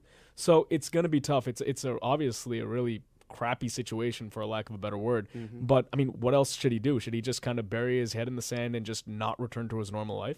You see, Jared Remy is a grown man. And, there's a difference. Jerry Remy is his father, but at the same time, you make choices in life, and Jared actually went upon himself to do this, and Jerry Remy really had no influence to do this. So I agree with Dave that it's really based on Jared, and people should realize that Jerry did not commit the murder. Well, the thing is, with the restraining order, I know. If that comes out that Jerry Remy was a part of that. It is out. Jerry Remy and his wife asked the Martell family not to file a restraining order. I thought it was Jared. just the wife that said that. I believe it was Jerry and his wife. Mm-hmm. So are you sure? I can look it up. I'm not 100%, but I'm 100% sure. It just said the mother when it said that. Okay. Well, I mean, guys, I know they're stuck in a custody battle for for the grandchild. If it comes out that Jerry Remy wasn't part of that, that's going to be so awkward. Yeah, and on air with Don Orsillo, and we all know that Don Orsillo and Jerry Remy have a certain dynamic, a certain shtick where they go on to have fun and they keep it light. When games kind of get boring, it's going to be tough to do that. How do you do that? How do you go back and start laughing and cracking jokes and things especially like that? Since they had the whole offseason. Well, it's a process and everything. And step one, time is key. He wasn't a part of the Super Bowl really. Not Super Bowl, the World Series. He wasn't really there that much. With everything going on. The process for him getting back, though, has already sort of begun with what he just said. I mean, we just heard that soundbite. Yeah, we'll see how he is in spring training. I mean, that's not too far away. The first game, I believe they report, they're live from, is March 9th or something like that. So. Sure. But I mean, earlier. It's something, obviously, whenever a death occurs and something as tragic as a murder, it's always something that you do need to move on from at some point. And the Martell family is the same as, for that fact. They need to begin to move forward as well. I just think it's going to be tough. It will be tough. I mean, I thought, I don't know, I was hoping he wouldn't come back, just retire. I mean, he is, 70? Something like that. Sure. I don't think he's quite that old, but he is in his 60s. I don't know how old he is. But I just looked it up. Brian is right. It was Jerry's wife that asked the Martell family not to file a restraining order against Jared. But, yeah, I mean, that's something that obviously will take some time. Okay, Jerry Remy's 61, so 61. He's close to retirement age. Yeah, but I mean, it's not about being close to retirement age. It's obviously not about money. I mean, that would be probably more insensitive to say that he's coming back for money. It's going to be hard to watch Jerry Remy. So I read the article about the uncle. I mean, it is what it is. I feel like Jerry Remy, being a part of the NESN broadcast is his home.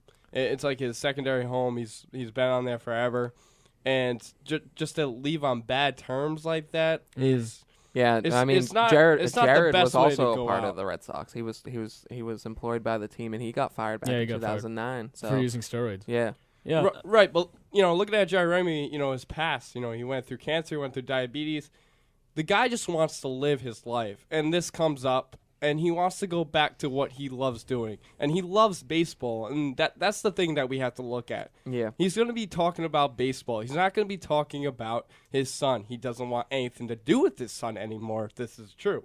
But he's going to have to answer questions, Mark. That's the bottom line. If things come out when the trial starts, Jerry Remy's in the public eye. He doesn't have a job where he just goes to the office, does his work, and goes home. He's in the public eye. People know him. Yeah, but don't you have fill-ins like Dennis Eckersley and stuff? But that would be a PR disaster that he has to disappear to duck questions. You know what I mean? You know, it's just going to look awful. Yeah, that's why I thought he should. I mean, I didn't want Dennis Eckersley to be the main guy beside Ursillo, because Eckersley just says cheese all the time. No, but he's got great analysis. I mean, that's besides the point, but he's got fantastic analysis. Look, that's a problem I have with media in general anyway, is that, you know, something like this is going to be exposed and exploited, and it's really someone like Jerry Remy, because he is a public figure and he's a part of the media. Right, and he's a part of the media, that's going to get a lot more attention than any other case of this type would, because he is a public figure. So that's kind of my problem there, is that it's a case that should be taken care of in court.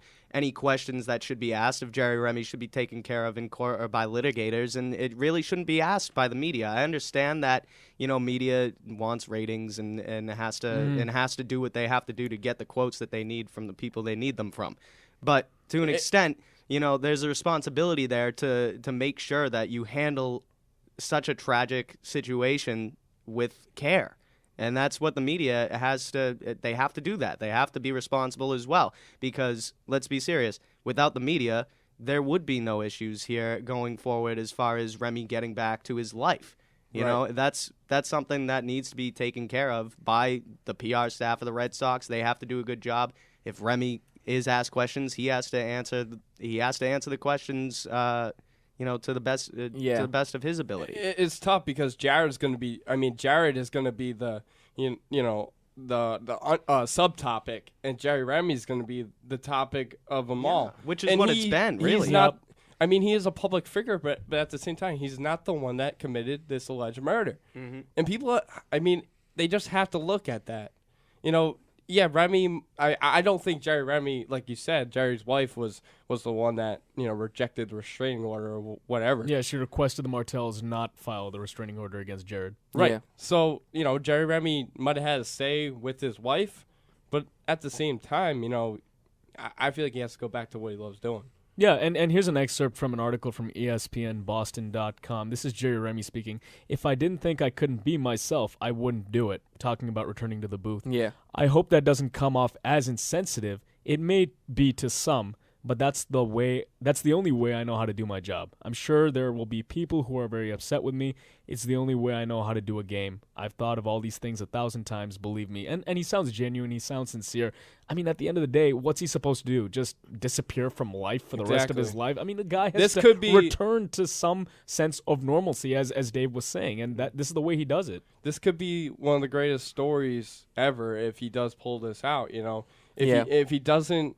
If he doesn't let Jared get to him and just talk baseball, have a great banter with Don Ursillo on the telecast, with another sideline reporter, Jerry Remy is gonna be him, and that's what people want. People want Jerry Remy. They don't want Jerry Remy outside the media broadcasting. Right, and it's going to take time. There's no doubt there's going to be an adjustment period when Jerry Remy comes back. Obviously, I think Don Ursillo is going to feel like he's walking basically on eggshells around him, because it is the elephant in the room, and it's going to take time to go away.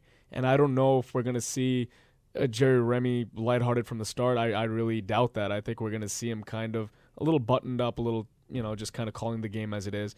And as this sort of disappears, well, it will never really disappear, but as it kind of becomes more and more of a distant memory, I think we'll see the Jerry Remy of old. But a lot of media members He's been on for 10 years, something like that? Jerry Remy has been on for as the NESN color commentator 25 years. Yeah, you're thinking Don Ursillo has been on for about 10, 12 years. Okay, yeah. I think they had their 25th anniversary a couple of years ago. Yeah, he's been on for 25 years. I mean, coming up on 30, I think. So, it sucks that he's going to have to go through this, but at the end of the day, like you said, Mark, he's not the one that committed the murder. So 25 years. This will be his 26th. Yeah. Yeah. So what do you do? And it's at the end of the day, he has to make a living. He's not just gonna. What else is Jerry Remy gonna do if he's not gonna do this? Is my point. Anything with baseball, Jerry Remy is related to, and that should be the key factor. It shouldn't be related to Jared. It should be related to baseball. Right. Yeah. And again, that's the whole public figure factor here. He's the only public figure when you look at the two families involved and obviously what happened. Jared is not a public figure. No one in the Martell family is a public figure. And that's why the media is harping on what's Jerry Remy going to do. Especially companies that compete against NESN. They're going to want to use that to their ability. Well, and it makes it obviously after what has happened, it makes it difficult for Remy to get back to his life more so than the other people that are involved, out in both of these families. The Martell family, they can go to their jobs and they can, obviously it's a tragedy. There's no debating that the loss is bigger than anything else, and the Martell family is the one most affected by this. But they can go back to their jobs. They eventually have to move on as well from a tragic thing that happened within their family, and so they can go back to that. Yeah, it should be the same with Jerry Remy. Right. And one thing that Brian had just mentioned a couple minutes ago is that every time the uncle of Jennifer Martell, who was quoted in, I believe, the Boston Herald and maybe some other publications, said that, look, every time I turn on the TV, every time I watch a Red Sox game, I'm going to see the father of the guy who allegedly killed my niece. Yeah. And that's terrible. It's not necessarily fair though to Remy to have that put on him. But that's unfortunately the way it's going to be for the rest of his life. No, He's going to be agree the father with that. of an alleged murderer. And that's just tough. the way it is. It's very tough. And to see the way that he was kind of openly responding to questions. Watching that first spring training game to see how that banter is. And there's no doubt that it's probably going to be a little bit more toned down, simply because it's his first appearance since August when this happened. It's going to be a tough It's been a tough year this past year with the bombing in Boston, and this one just affects it even more. Moving forward, it's just another tragedy in itself, and everybody just needs to move on. Jerry Remy had nothing to do with it. And you're talking about such a beloved figure in Boston when you're talking about Jerry Remy. I mean, he's, other than Tommy Heinsohn, one of the most beloved figures in terms of color commentators in sports that I can think of. So it's truly a tragedy. But a lot of people in the media and a lot of fans have had their opinions. They've expressed them. Oh, he shouldn't be coming back so soon. He should get back to his life. The two spectrums, the two opposite ends of the spectrum, rather. Yeah. For what I mean, to be honest with you, I believe that he should do what's best for him. Come back, go back to your life, and try to move on from this. It's never going to go away completely. It's going to follow you for the rest of your life. Just do the best that you can. So that's the way I'd approach it. All right, we're going to come back with Jared Weiss from CLNSradio.com talking some Celtics. Don't go anywhere. You're listening With to the Sports 6 New Blast. Hampshire locations, Apple Therapy's comprehensive orthopedic rehabilitation clinics offer convenient access to a wide variety of services. At each clinic, Apple Therapy strives to bring relief to patients by assuring the highest level of care in a comfortable environment, and they are networked to most providers and all insurance companies. Apple Therapy will maintain full and open communication between you and your physicians and therapists. For your peace of mind, you can find Apple Therapy in Amherst, Bedford, Londonderry, Manchester, and Nashua, and online at appletherapy.com. ESPN New Hampshire's coverage of Super Bowl 48 is being driven locally by Infinity of Nashua, located at 105 DW Highway and online at infinityofnashua.com. Our local coverage begins with the Granite State Kickoff Show at 10 o'clock on Sunday. Westwood One takes over at noon with kickoff at 6:30 right here on ESPN New Hampshire. It's Super Bowl 48, driven locally by Infinity of Nashua, and it all starts right here on Sunday at 10 a.m. on ESPN New Hampshire. The UMass Lowell men's basketball team is now competing at the Division I level, and you can hear all the live play-by-play action right here on ESPN New Hampshire and ESPNNewHampshire.com as part of the ESPN Riverhawk Radio Network. Head coach Pat Duquette will guide the Riverhawks through their first season in the America East Conference against local rivals BU and UNH, and will face out-of-conference powerhouses like Michigan and Cincinnati as well. Visit GoRiverhawks.com and ESPNNewHampshire.com. The war had been going on for 2 years, and I got the calling. I got the calling to join the service and support the boys over there. Thousands of American troops have come home from the wars in Iraq and Afghanistan, suffering the effects of post-traumatic stress and traumatic brain injuries. I never thought that I would have PTSD. I thought that I had enough coping skills. I don't think anybody who goes into combat could ever honestly say that they're not different when they come home. What you take as a simple thing is not so simple for me anymore. I'm going to have my good days and my bad days, and I really don't like those bad days. I would say to those people that are out there, don't brush us aside and don't count us out. Help the USO support these troops and their families. Hear more of their stories at usoinvisiblewounds.org. The wounds are invisible. The stories are real.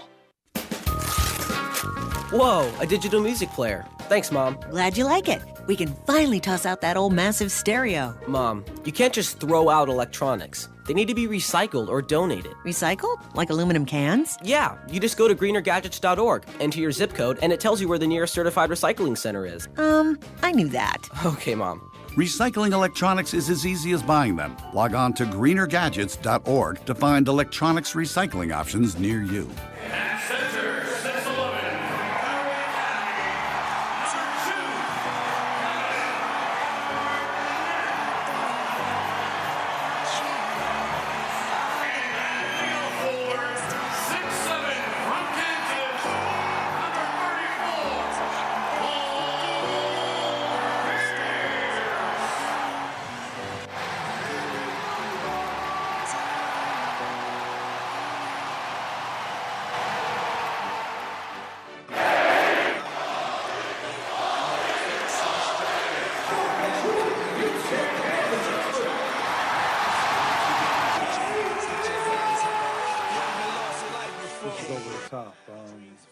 I couldn't put that into words. I was telling Kevin, I was telling everybody, this is the toughest game I ever had to play. Tougher than any championship game, any game 7.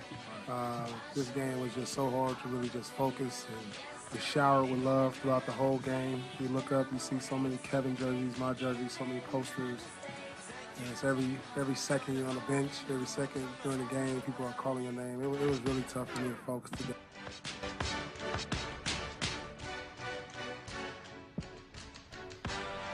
All right, welcome back to the Sports Blast, ESPN New Hampshire and ESPNNewHampshire.com. We have joining us now Jared Weiss, the Celtics locker room reporter and host of the Garden Report for CLNSradio.com. Jared, how's it going, man? Thanks for having me on, guys. Yeah, no problem. Thanks for joining us. As you heard, we just played some sound from last Sunday's tributes to Paul Pierce and Kevin Garnett when they returned to the Garden for the first time since being traded. And I know you guys put a YouTube video up of the entire tribute and got about 170,000 views. What was it like to be in attendance for that? It's one of the most remarkable moments just that I've been a part of in my sports career. I've been going to Celtics games for over 20 years now. And that's got to be the loudest that I've ever heard that stadium when Paul Pierce got introduced. It was, you see the way that people were crying in the stands. It was like a culminating moment for a lot of people's lives. And the emotion that was surrounding the game the entire week in the city, and the way that it just went down so flawlessly. All the tributes are so well executed. All the welcoming from the players, from the fans, from the people inside the locker room. I mean, everything it just went so perfectly, and the connection that Pierce and Garnett have with the city is incredible.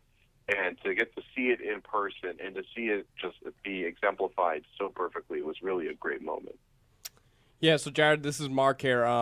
So talking about something that's not going good is the Celtics season. What is your stance on the tank job? The Celtics are 18 games under 500. They have lost 8 of their last 10 games, and they have clearly had nothing to accomplish this year.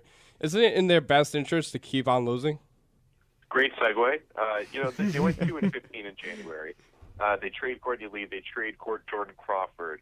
And that's the legal way of tanking. People talk about tanking as being some sort of dirty collusion by the players and coaches.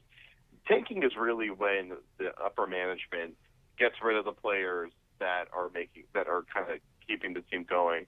And this is pretty much exactly how it went down. I mean, you trade Courtney Lee, who was a guy that wasn't really like a major component of this team, but he was kind of one of those glue guys that kept things going smoothly for that second unit. And then they trade Jordan Crawford, who had been essentially the heart and soul of that team, which is shocking to say. for the first half of the year, and they try to transition to playing with Rondo. Right. And the results have been pretty miserable. I mean, they beat Washington and they beat Toronto. Those are both pretty close games. But otherwise, they haven't been very competitive in most of the games that they've been playing. And they had a tough schedule, especially to start off the month. But it seems like the Celtics don't really understand what they're trying to do out there offensively right now. They're trying to figure it out with Rondo. But you have all these guys playing with Rondo that really haven't played with him before, and a lot of them haven't played very many minutes in the NBA to begin with. So it's the kind of thing that it's probably going to take beyond this season for them to figure out. But it puts them in perfect position for building future rise. They still have assets in hand they can move to get more picks or to get more long-term assets. So right now, the Celtics, their best interest, obviously, is to get a top draft pick. And it looks like they're well on their way to that.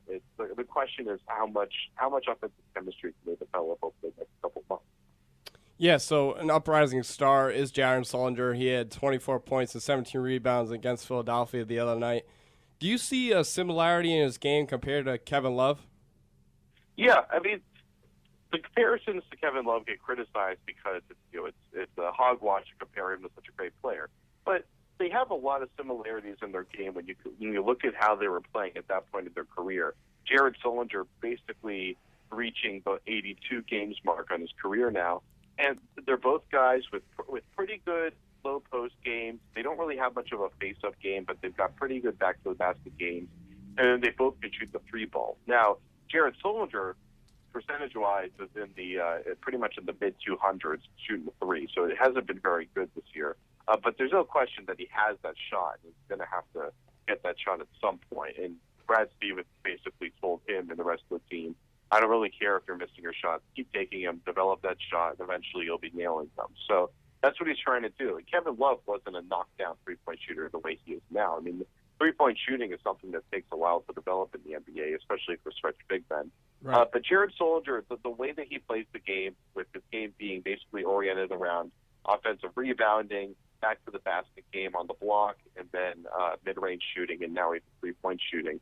Those are the same major tenets of Kevin Love's game. And while he doesn't have the explosive motor that Kevin Love has, he definitely has the drive and consistency on the glass that Kevin Love has. So maybe he could get to that point eventually, but to project that Jared Sullinger will be doing the things that Kevin Love is doing right now is definitely a bit of an overstep. But he has that potential. Hi, Jerry. Brian Roach here. With a lot of trade talk going around and a losing atmosphere as of late, with 4 losses in a row, what is the vibe in the Celtics locker room? Well, it's amazing how many ways that we've heard the players on this team try to say, we're going to keep our chin up. I mean, it's like they've exhausted the source at this point. Every single game they lose.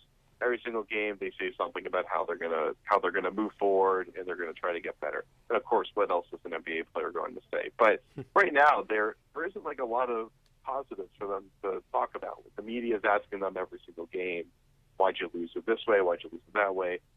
You've got to imagine that it's definitely weighing on them. And there's been a few little cracks about, like Chris Humphries said, he thanked the reporters for staying to watch the game the other night. Gerald Wallace has been very critical, heavily critical throughout the season. He's never been afraid to say anything, just probably because Gerald Wallace wouldn't mind if he got traded somewhere else. Right. He definitely could use that. But also Gerald Wallace, I think, has been a pretty good veteran leader for this team. He's brought a component of accountability that's been definitely needed for this franchise, but in the wake of Pierce and Garnett leaving. So it's not like it's a despondent locker room where there's fights and all that kind of stuff, but they lost 2 guys. Courtney Lee was a very well-liked player in the locker room, a good locker room leader. He actually bought everybody Xbox One for Christmas right before he got I saw that, traded. So, which was a good story. But that's definitely, it hurts when they lose him. But they brought in some guys that are pretty good character guys. Joel Anthony's a good guy. Chris Johnson, who we'll get to, he's been fascinating so far, kind of shocking so far. So it's not like it's one of these locker rooms on losing teams where everything's going to hell and they're fighting with each other and all that. But it's not like they have somebody in house kind of driving them forward. So, Jared, you just alluded to Chris Johnson. The Celtics recently signed him to another 10-day contract. What do you think about him, and do you see him sticking around long term, or just a temporary guy on this roster right now? Well, there's no way he doesn't sign for the rest of the season. He just got a second 10-day contract. The CBA mandates that the next time the Celtics try to sign him, they have to sign him for the entire season. And he's been phenomenal for this team. I mean, to think that he was on a 10-day contract coming out of the D League, and it's not like Kendall Marshall in LA, where Marshall has always had talent. He just hasn't been able to get it together. I mean, Johnson's a guy that pretty much came out of nowhere. He had a little bit of a stint with Memphis last year. He came here. He's been shooting the ball decently, but he's kind of the epitome of a 3-and-D guy, where he could shoot the ball and he just hustles in every single regard on both sides of the floor. He's made a big impact rebounding the ball. He's getting about 4 or 5 rebounds a game, and that's like the fourth guard coming off the bench. That's a pretty big number. So he's been one of the biggest revelations of the season so far, and there's no question he's sticking around for the season. And at such a cheap rate, you'd have to assume that they're going to want to keep him long term. All right, Jared, before we let you go, we want to get your pick for the Super Bowl. Who do you like in this one tomorrow, Denver or Seattle? Well, I picked Denver over Seattle at the beginning of the year, and I love this Seattle team. The way that they play defense is awesome. That Richard Sherman post-game interview with Aaron Andrews, I thought epitomized why everyone in America should love Seattle. Mm-hmm. They're the kind of the new revolution of a sports team, right? And I'm picking Seattle. I think Denver is a safe pick because I always feel that in football it needs to be that offense beats defense, even though that's the opposite mantra throughout the history of time. But you can thank Bill Russell for that, I guess. But I just love the way Seattle's defending right now. They have the depth in their secondary to handle the onslaught that Denver has as a receiving core and tight end core. And Seattle just seems like the inspired team right now. So I'm going to go with Seattle. Good pick. 27-23. All right, good pick. I like Seattle too. Well, Jared Weiss from CLNSradio.com. He hosts the Garden Report after every Celtics home game. Definitely check that out. Jared, thanks so much for coming on. Thanks, Jared. Thanks for having me on, guys. All right, take care, bud. Take care, Jared. Yeah, interesting point with Chris Johnson that he made there that I like is, I think the Celtics would absolutely be interested in signing him. Obviously, the CBA mandates that if they want to sign him after his 10-day contract, that they'd have to keep him for the rest of the year. I really like this guy. I think he's a nice I picked him up in my fantasy league. Yeah, he's a nice complimentary player that can fill out a roster. I really like what we've seen out of Chris Johnson so far. He's arguably the best Celtics player right now when Rondo isn't playing. Even when Rondo is playing, actually, Chris Johnson is a hustler.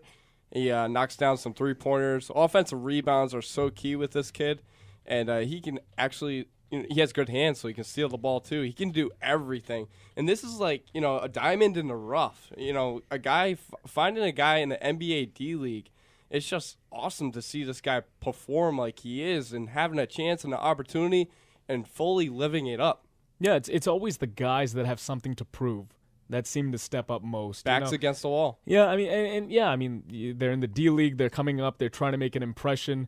And he's one of those guys that even Phil Pressey's a guy that we didn't really expect to see much of this year. And he's really had his moments where he's shined.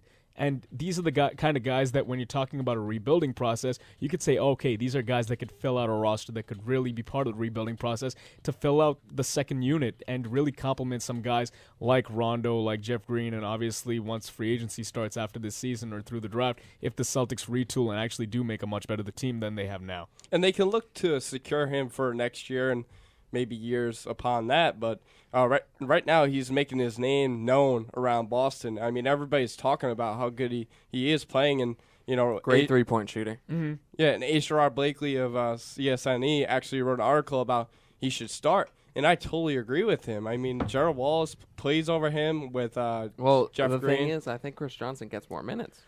He does. Than Gerald Wallace. He does. Down the stretch, he gets a lot of minutes too. If it's a close game, like if you look on the minutes logged for each of them, I think Chris Johnson probably has more. Really? Yeah, he has averaged 25 minutes per game in the past 5 games. Wallace has been like falling off the table.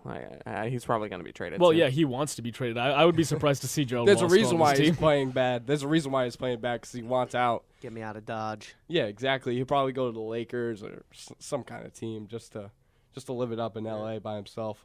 But yeah, I mean, this team right now, the Celtics, are just continuing to tank, and I love it. I mean, why try to win? You've got nothing to win, nothing to gain by winning. So just continue to tank. Yeah. Also, the Rondo talk. Rondo might be out. He said he wants to test the free agent market. Yeah, so. He did say that. He still has a year. You can only win wait if for you that. lose. Yeah, but see, that's why if you're a Celtics fan or even Danny Ainge, signing Rondo to an extension is a win-win. Because on the one hand, it would save you money. It saves you money below market value, and you get to keep Rondo if you choose, or you sweeten his trade value.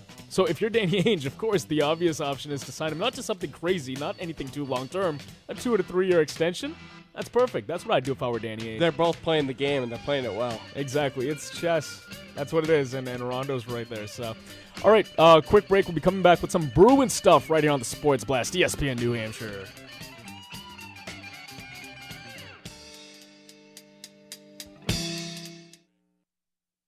Start your new year in a brand new car from Peters Kia of Nashua, where you'll find a great selection of fun-to-drive vehicles for every budget, including the totally transformed and ultra-affordable 2014 Kia Soul. Lease for just $199 a month, or purchase starting at just $14,700. And that includes Kia's 10-year, 100,000-mile warranty and Peters' complimentary lifetime powertrain warranty, so you can really drive your new Kia forever, completely worry-free. Stop in or shop online at peterskia.com.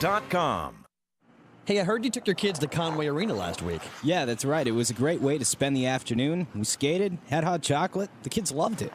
Sounds good, but is it expensive? Not at all. Where else can you spend 2 hours enjoying some real family time for only $5 per skater? Man, it's hard to find anything to do with the kids for $5 these days. Tell me about it. They had rental skates for all of us. It was clean, warm. They really take the time to make sure the rink is family friendly. Well, I know what I'm doing with the boys this weekend. Find out more at conwayarena.com. ESPN New Hampshire's coverage of Super Bowl 48 is being driven locally by Infinity of Nashua, located at 105 DW Highway and online at infinityofnashua.com. Our local coverage begins with the Granite State Kickoff Show at 10 o'clock on Sunday.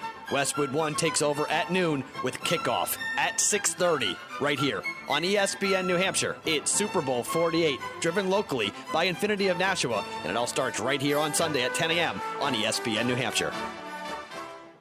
This is Nick Anastas. Join me every Tuesday from 5:30 to 6:30 for the St. Anselm Coaches Show, right here on ESPN New Hampshire Radio. We'll hear from St. A's coaches, players, fans, and administrators, plus keep you up to date on everything in the world of Hawks athletics. So tune in every Tuesday from 5:30 to 6:30 for the St. Anselm Coaches Show, right here on ESPN New Hampshire and ESPNNewHampshire.com. Hi, I'm Anthony Munoz, formerly of the Cincinnati Bengals. I was fortunate to have played left tackle for 13 years with the same team, twice in Super Bowls and 11 consecutive years in the Pro Bowl. I said fortunate, not lucky, because I maintain a good work ethic and plan for my good health, working out regularly. I didn't take unnecessary risks. I also wore pads, helmet, and other protective equipment to keep me safe. I'm honored to help the Good Samaritan program and its desire to get soldiers, Marines, and civilians to help reduce mishaps. Team effort is another concept I use throughout my career.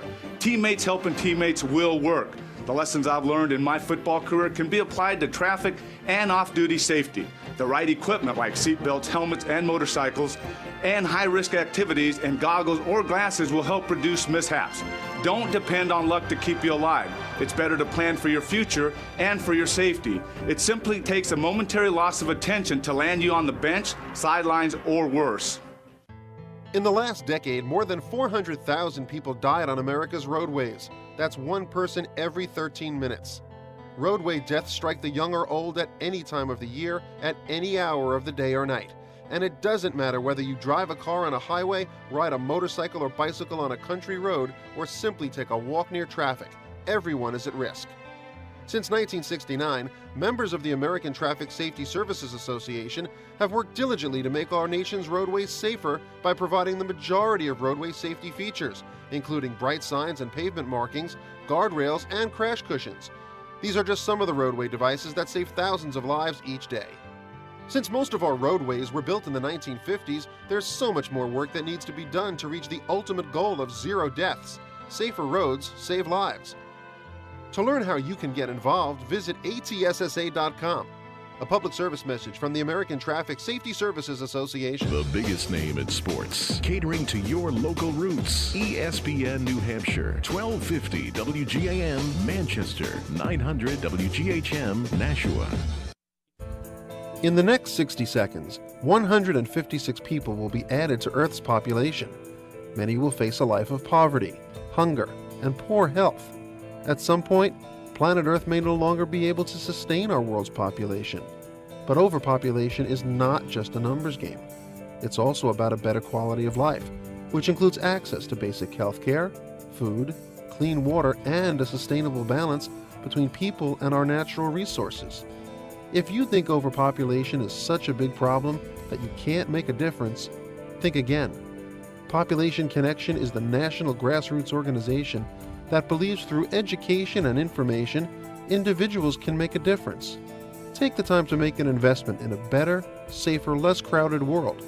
Even small choices can make an impact. To learn more, visit populationconnection.org. That's populationconnection.org. A public service message from Population Connection. What if you got rewarded for every good decision? What if your heart had a special way of letting you know it appreciates your healthy choices? Oh, I've got to get my family to eat more vegetables. Amazing! And instead of cooking with butter tonight, I think I'll saute our veggies with heart-healthy oil. You're a genius! So really, would your food choices pay off in heart health? Did you know that when you replace bad fats with healthier fats, like those in canola or other vegetable oils, it can lower bad cholesterol levels, and that's good for your heart. Here's a winning idea. Take up the challenge for good health, because the you of the future will say, Fantastic! Learn more at heart.org/facethefats. Canola Info proudly supports the American Heart Association's Face the Fats campaign.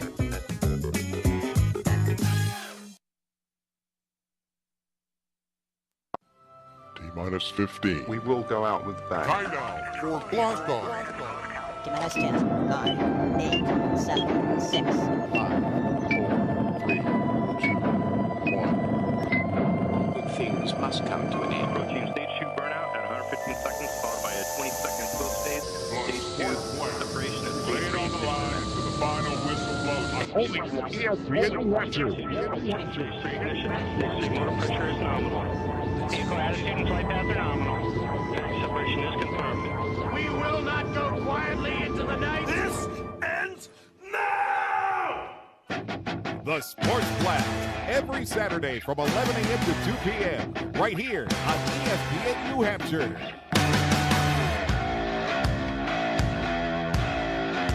Sort of a early blast off here today. We're making way for UMass basketball at 1:30. So we're getting out a little bit early here today. The Riverhawks. Is that what they are? I believe so. The Riverhawks. I don't follow UMass. I hope so. Basketball. So, a little Bruins stuff, but before we get to that, funny text in between segments here. Texter sent in Tom Brady sucks, all caps. So yeah, I guess he's a Peyton Manning fan. Yeah. Thanks for that, Texter. And then was there another one? Yeah, then he said the next person who says Brady is better than Peyton is going to get punched in the face. Was it the same texter? No, I don't know. It was a different one. Oh, it was a different one? Obviously didn't like the opinion on Brady being higher on that list of quarterbacks than Manning. Hey, Texter, if you're listening, I said that Peyton Manning's getting ground on Tom Brady. And so I'll tell you what, if Peyton Manning wins the Super Bowl, you can put a boxing glove on, come to Boston, try and find us. Just we'll line up. You can hit us.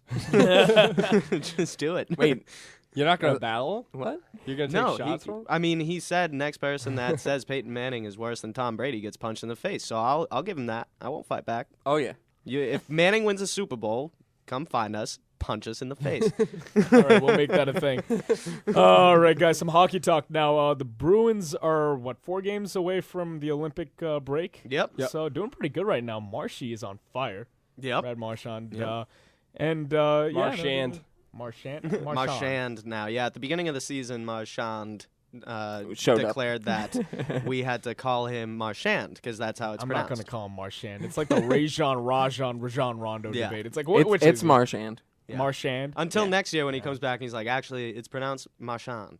And Start calling him Actually, it's called Marchand. maybe he'll change. He'll just change it every single year. Why do you guys think all of a sudden he's starting to play better? Was it the trade rumors that scared him? I know some report. There's PED use. There's a lot of things that could go on right there. I don't know. All of a sudden he's just been on fire. I think it's Marchand's probably a streaky guy. Yeah. That's exactly what I was about to say. He's a streaky guy, absolutely. He's somebody who plays with emotion, and when you have a player that's usually at the height of his game when his emotion is at a height, you can't always be super emotional. I think it was after. And didn't he get into a fight with like what game was that where someone he got into a fight with? I'm not 100% sure. And He's it was always, right he's before always getting into some it was trouble. right before his hot streak began. It was like Wasn't it the Maple Leafs? Very well may have been. Probably. He's in so many little scraps all over the ice. It's tough to keep track of. But he's definitely he's somebody that's been on fire. He handles the puck really well when he's on his game. He's probably the best stick handler on the Bruins when he's on his game. That's not to say he has the best hands. David Krejci has the best hands on the team by far. I feel like Marchand, he's a tiny guy, so he doesn't let his size get to him. Yeah. But he's been very aggressive with the puck. He's not waiting for things to develop. He's making things happen. Right. That's when the Bruins are actually doing good because the pucks are on the net, and then there's rebounds off the goalies, and Riley Smith's there to pick it up, and Bergeron and all that. Yeah, it's interesting because really Marchand, what he's got above some of the other players on the Bees is speed to burn. And in the 4-game win streak we saw prior to them losing that awful game against the Habs on Thursday, that was really the key for the Bruins is they got their legs moving. They had Lucic Lucic had a 2-goal game. I believe it was against the Florida Panthers when they beat the Panthers 6-2. Chara, I think, had two goals in the Flyers game, and he had a goal in the last game. Yeah, the Canadiens in those games, the Flyers. I can't remember who was in the middle of the Flyers and the Panthers though. When you can't remember, Maple it's Leafs, a good thing. wasn't it? It very well may have been, but either way, they had 3 games in a row where they 6 had goals, 3 4-point scores. Yeah. Krejci had a 4-point game. Against the Panthers, Marchand had a 4-point game, and Iginla had a 4-point game against the Flyers. So I mean, when their offense gets rolling, it's fun to watch because they're a big, gritty team that really they put pucks to the net, they crash the net, and when their legs are moving, I mean, the Panthers game where Lucic scored twice, nobody on the Florida defense even wanted to contest with the guy. Well, another aspect too, we're lost in translation with the games, and that's a good thing, right? Because when it's a low-scoring game, you remember specifics, and when they have a good game, it's just a ball of fun because you know what happened. You don't know what happened because you don't remember because there were so many goals scored and so many great moments. Right. That's the smartest thing I've ever heard anyone say about anything. Thank you, Mr. Family Guy. Honestly, I mean, those games that the Bruins were putting up 6 goals apiece, they had a 3-game span. They put up 18 goals in those 3 games. They weren't high in that Montreal game, though. Well, I mean, the Montreal game was the adverse of the 3 games prior. Yeah. They didn't have their feet moving. And against a speedy team like the Montreal Canadiens, they had some that's chances, always going to though, bite them. That power play when they were down 4-1 towards the end of the second right, but period. at that point against a team like Montreal, it's too late. You don't want to fall to the Canadiens. That was kind of my keys to the game going in. Do not fall behind within the first 10 minutes, and Montreal scored before 2 minutes had passed. Yeah, and then they got 2 quick goals in the to make it after it was 2-1 to make it 4-1. Right. So. And how about Chad Johnson actually playing good lately? Tuca's getting his time, but he also replaced Chad Tuca Johnson. in that Montreal game. So. Yeah, and that was sort of I don't think that was anything on Tuca in the Montreal game. That third goal that Tuca let up was a bad one. It broke off his chest and rolled into the net. Tuca's got to have that. Oh yeah. But when he was pulled, I didn't. I thought it was a little soon to pull him based on what he was doing in the game. So I think Claude Julien was trying to switch things up, get his players' attention, try and wake up the team.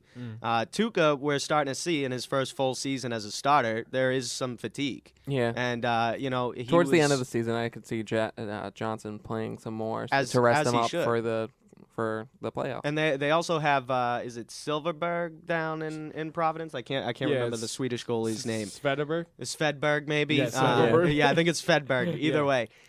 He's got Don't they great have talent. Subban's brother too? They do, but I think their plan play. for after the Olympic break, we're going to see Svedberg a lot more up here. I think he's more NHL ready. definitely more than Malcolm Subban is. Yeah. But Chad Johnson, I think right now what the Bruins are trying to do with Svedberg is they're getting him games down I in want Malcolm Providence Subban's so that he's first playing. start to be against the Canadians. That would be amazing. Yeah, And PK goes for what a goal story against that his would brother. be. That would be pretty incredible. Yeah, nice that would be an save. awesome story. I want a nice save. Malcolm Subban's obviously got a little ways to go in the Oh, yeah, development stage of his definitely. career. But I mean, when we're looking at this right now, where the Bruins are, we're past the midway point of the season, Olympic break. They're 4 the games away. Second seed, right? Yeah, they're second to Pittsburgh. They'll probably stay there, honestly, for the remainder of the season. Because Pittsburgh I can see is that. like, what, 10 points ahead, something like that? Yeah, they've got a pretty. I'm not 100% what the actual number is, but the separation is getting larger by the day. Pittsburgh's a very consistent team, and really, what I'm looking at is when it comes time, and the Bruins are in the playoffs, they make the postseason. What matchups do you really want to see? Obviously, if they're a top seed, they're going to have a better matchup. But teams you want to avoid, I believe, are Montreal, Toronto, and Tampa Bay. Even though they play well against Tampa.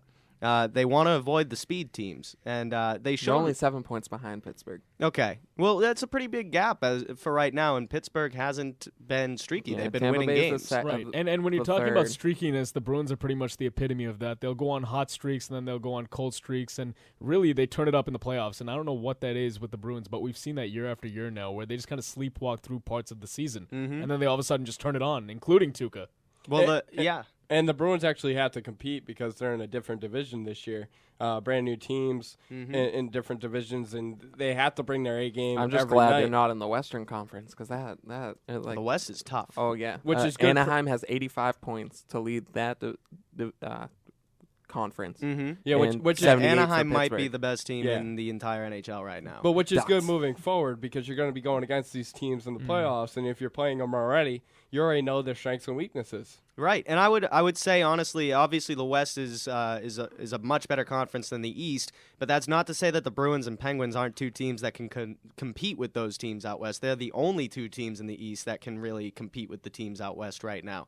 And what you were saying, Ashish, as far as the Bruins being built for the postseason, that's what they are. They're the epitome of a team that's built to win in the playoffs because over a 7-game series, the grit and the way that they grind teams down with 4 lines rolling at constantly, and the amount of pressure that they put on the forecheck and the amount of banging bodies they do, it's tough to beat the Bruins over a 7-game series because they're going to wear you down. And not a lot of talk to kind of a guy is Kevin Miller. He's been playing really, really good defense. He plays alongside Chara, right? He's been definitely alongside Chara, and I believe they've had him on the second pairing a few times with Barkowski or Boychuk. Can you see Miller and Chara, that 1-2 punch on that line? See, I want Barkowski and Krug would. I feel like Krug, as great as he is on the power play and his offensive production is something you can't replace from the point. I see Krug as a third defensive pairing partner.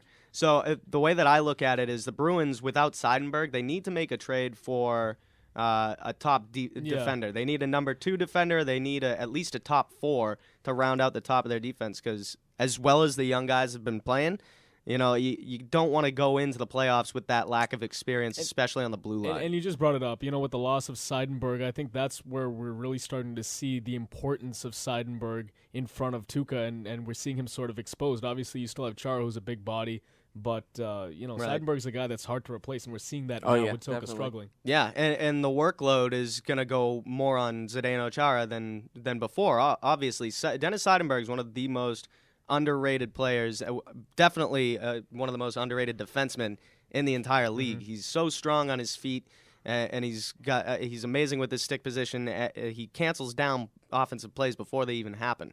So they need a guy like Seidenberg who's a tough body to move on the blue line. As to who they could go after, I don't know, but they have a lot of young pieces. I heard Kane's Evander Kane. Well, Evander Kane is he's a forward. I think that the Bruins are pretty well set at the forward position. They've got the seventh, and they have a lot of best centers power too. play now. And they have a lot of centers too. What about the guy from the Rangers? A guy like Del Zotto on the blue line, or a guy like I'm trying to remember from the Rangers, but I think the Rangers really like I feel like his name is Gallagher, but Well, yeah, but regardless. they're still in it, so they won't trade Is it anyone. Callahan? Is Callahan? Callahan's a forward as well, Forward, and yeah. they would not get rid of Callahan. No, He's the no. captain, Yeah. and he's a great player. But you know, when we're looking at what the Bruins are going to be doing going forward, I think really the most important thing is they needed another defenseman back there because that's the Bruins' style of play, and that's kind of I think that's what they need to focus on more so than the offense, which we're used to them needing to look for come trade deadline. And I think once you see them get deeper into the season, deeper in the second half, you're going to see Tuukka get maintenance days to just kind of get him ready for the postseason because this is a team that can make a deep postseason run. Obviously, they're still looking good in the regular season. As we were talking about, Dave, they lost a lot of defensemen. Now they're starting to get a little healthier. This is a team that you still feel good about, even though they're struggling with Tuukka Rask struggling a lot recently. Right. You still feel good about this team, and I'd take Tuukka in net in the playoffs any day. Yeah. Over anyone. Yeah, and I mean the Olympic break, it's not necessarily going to be the biggest break for any team. The Bruins have a lot of players going to the Olympics, including Tuukka Rask. So I look at Tuukka's situation. Yes, he's going to need rest down the stretch, but then I also think of how he played last year in the Stanley Cup playoffs. He'll get a lot of rest during the Olympics. I mean, he's going to be the starter for Team Finland. Well, I can almost guarantee that he'll start. I mean, how many games do they have though? Like if they make it to the medal round, 6 over the course of 2 weeks, which is a lot of hockey for guys that should be not playing at that point in time. Well, I mean, do you think he's gonna make it, and they're gonna make it to the finals? Well, I think that they can make it to the medal round. Yeah, Okay. Finland and Sweden, I believe, 4 years ago faced off for the bronze medal game. Okay. And when Team USA played Canada for the gold. So those two I hope that teams, happens again. they're probably the two strongest European teams for sure, Finland and Sweden. Yeah. So when you look at it like that, I think Sweden's a dark horse this year. yeah, they got Henrik Lundqvist in net in Sweden. Yeah, that's right. If Sweden and Finland's got great goaltenders on their team too. Oh, yeah. If it's not Tuukka Rask, it's Antti Niemi from the Sharks most likely who's going to be in there. But I look at Tuukka and how he played last year in the Stanley Cup playoffs. He's another guy who elevated his game. So I don't worry about him come postseason. All right, guys, before we get out of here, I do want to address one thing. Today is David Stern's last day. No, last night was. No, last night was? Yeah. I'm sorry, David Today Stern is officially. Adam it's the Adam Silver Silver It's era. the first day without David Stern as the NBA commissioner.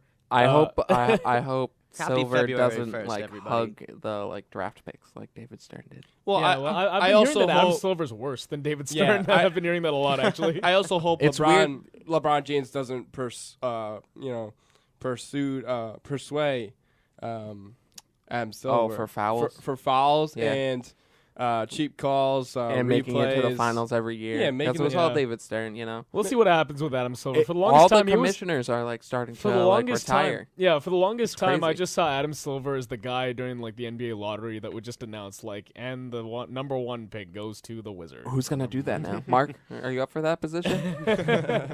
But yeah, No, it'll I'm be interesting sure- to see. I'm sure Mark Cuban would have a ball. Mark Cuban Dirk actually Nowitzki said. should do it. Mark Cuban Did you actually see said that he wanted picture to of be- him? Did you see that picture of him and David Stern? I did. And Mark Cuban What a actually tool. said Mark Cuban said he wanted to actually be fined one last time. He did. by, He got fined he one got last fined. time. Yeah. So that he was tampering with David Stern. He was like, "Find me. I just want want one it."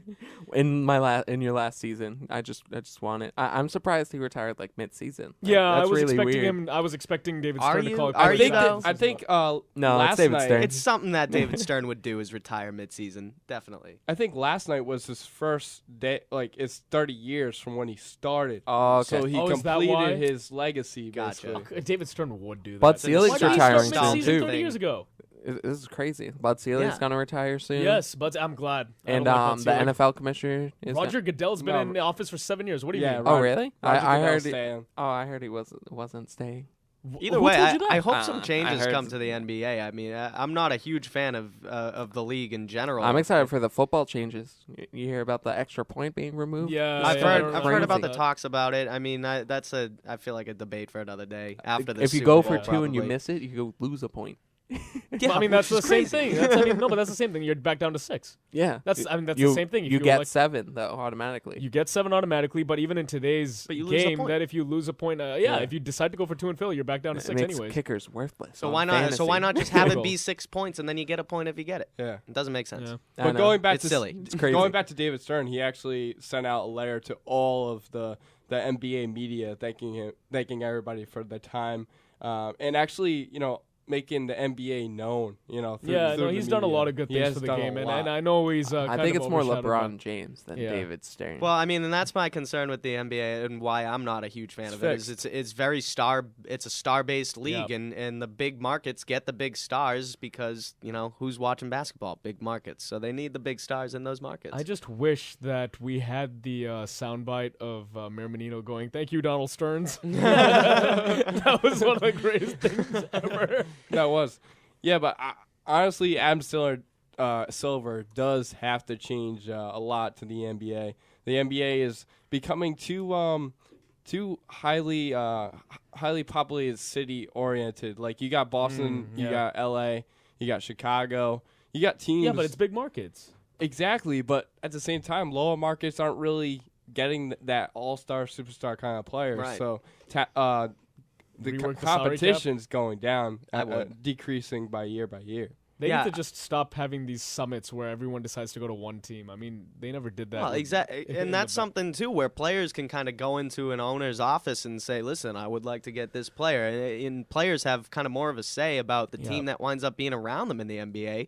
Whereas I've never seen that in any other league. It's the owners; they make the decision, they put the players on the court, and they play. Yeah. And that's it's something that I personally have an issue with the NBA. Danny Ainge Definitely. is setting up for another big three, so he's actually he could be targeted too for what he's doing right now. But that's another discussion. But see, for another day I don't know too. if there's any players right now besides you can make the argument for Rondo who are in Ainge's ear trying That's why to it's persuade going to be him to Rondo, get a LeBron James, particular and player. Kevin Love, according to Mark. What's Oh my that? God. Rajon Rondo, Kevin Love, and who? LeBron. Yeah, good luck making that happen. Oh my! Hey, they got the cap room to do it in the next few years. Yeah, so. once they have all these players coming You think off the LeBron books. would play for the Celtics? Why not? Miami's not that big of a market. He wants to go to No, Cleveland. the fans leave early every single game. They're That's like, what I'm "Oh, talking we're about. losing. All right." That's why he would play And then they want in to a get city let back like in. Boston. Yeah. But guys, going back to David Stern, did you catch Letterman the other day? David Stern did the top 10. Oh, really? Oh, yeah, I saw that. Yeah, he looked so stiff coming Awkward, out. yeah. It was the most awkward thing ever. He walked out, and David actually asked him a question. Oh, He it's my turn to Yeah, go? no. He took 3 seconds to respond. He looked over, and he was like, me? It's like David's like, yeah, I'm asking you. And he's There's like, only, yeah. There's only you. Was it just him on stage? Yeah, if you've never seen the top 10 with David Letterman, someone Yeah. comes out and they, Yeah. they do the top 10, whatever. The top 10 things I learned as NBA commissioner. And my favorite one was Dr. J is not a licensed physician. Yeah, he looked really stiff. But I'm going to miss David Stern. I mean, we gave him a lot of crap over the years, and he's done a lot of good things for the NBA. He's also done a lot of bad things for the NBA. A lot of people believe the NBA is rigged. It is. And I mean, you could make the argument that it is. And at the end of the day, you have to also take the good with the bad. And David Stern That's why the did Spurs Yeah, lost. David Stern did make the NBA what it is today. But yeah, I mean, going back to big market teams, that's where you really want to focus, though, if you are the NBA commissioner, because that's where all the money's coming from, correct? Well, see, I Celtics, disagree with that Knicks. sentiment because if you're only focused on big market teams, then how can you make smaller market teams evolve into big market Like, look teams? at the MLB. Like, Tampa Bay's good. Kansas City's starting. Right, up you and need to coming. draw fans to some of the smaller markets, and that way you're kind of spreading what OKC's revenue starting Well, to you it's get a make small coming in. market because fans aren't going to the games because there's not a huge interest level in that game. Yeah. in that Well, I mean, particular and sport, so. that's for anyone. It's I look at the Phoenix Coyotes are a perfect example of a team that can put out talent and still not have people come to the game. That's just a poor market for a team to be in. Tampa Bay. There are differences though between the low market teams that just don't have talent. Yeah. Tampa Bay people would Lightning- come to certain No, games. Tampa Bay Rays. Oh, Tampa Bay Lightning got a good The Rays, good crowd. same thing. Yeah. The Rays as well, and I'm surprised that the Rays can't get as much of a crowd as the Lightning down in Florida. It's probably because of the cowbells. Yeah, yeah, it could That's be. my guess. Well, Could they be. have those It's bandwagon annoying. fans that show up in the playoffs when they decide. They to. don't even have fans in the playoffs. What No, are you they talking have about? mostly No, they- Red Sox fans down there. Yeah. Fenway South. No. Not even. No. Yeah. Not even close. The NBA is also indoor, so I really don't. I think it should be outdoor. I would love to see that An actually. outdoor NBA Awesome, game. That'd be actually. kinda cool. Put it on the Snowing asphalt on a out in carrier. the street. They should, Why not? Like that college basketball, like how they do it on a aircraft carrier. That would be pretty cool. That would be awesome. The All-Star game. They should have the All-Star game on like that. That would be pretty cool. They did do Adam the, Silver, if you're listening. You know the horse shoot around they did a couple years where Kevin Durant won. Yeah, Rondo and him went back and Kevin forth. Durant. That was pretty cool. It was like outside. Yeah. No, that was indoors. The one with Rondo. I remember which one you're talking about. That was a year before. Yeah, I was talking about the one with Kevin Durant. Yeah, that one was outdoors. Yeah. Just speaking of that horse competition, though, who expected Rondo to go toe-to-toe with Kevin Durant and just start draining threes? Yeah, oh, yeah, okay. Rondo's a beast, not on the floor. And I think my favorite part was just Charles Barkley emceeing it. And he was like, come on, Rondo, come on, you got this. And he was clearly just cheering for Rondo. And Rondo was cool as a cucumber. He's like, yeah, that's right. Charles Who says I can't shoot Barkley. threes? Oh, man. He's a clever dude. He comes up with some good one-timers. Very witty. That's about it. Very witty. But let's be serious, too. Then you would probably have, if it were outdoor in the winter, you'd probably have no fans showing up, especially in the smaller markets. Well, yeah, but you don't want it in the winter. I'm saying like in the summer, maybe. Well, yeah, if you changed it to a summertime game. But, I mean, they play the season in the winter. Yeah, but you have springtime, too, in March. And Still going to be cold up north, you know? Yeah, but you want to go to Milwaukee for an outdoor game, and and even in March, that's going to be cold. But where cold. do they put the Pro Bowl? They're putting the Pro Bowl in Hawaii. So why don't you put it in places like Florida, California, places that don't get snow? So you're talking like a winter classic for basketball, yes. like one that game. would be that would be good. That would be cool. fun. Or just make it the All-Star game. Don't even make it a real game. Make it an exhibition game. They should put it on an aircraft and just have it take flight. I would like to see some basketball in the air. Like the Avengers. Yeah. Why not? Air Force One. That would. I don't know about the result on that one though, Dave. It might be a little too high. Yeah, it might be. Yeah. The ball would just fly off. The big question would be the experience the players have playing in midair. So. But yeah, no, I mean, hey, David Stern, you did all right. You did okay, but some years near the end, man. I don't know what that was. But go Broncos. Yeah, go for the Super Bowl tomorrow? Broncos. Go Seahawks. Anyways, enjoy the Super Bowl for everyone here. Brian Roach, David Pollard, and Mark Lizelle. I'm Ashish Sharma. Enjoy the Super Bowl. We'll see you next week.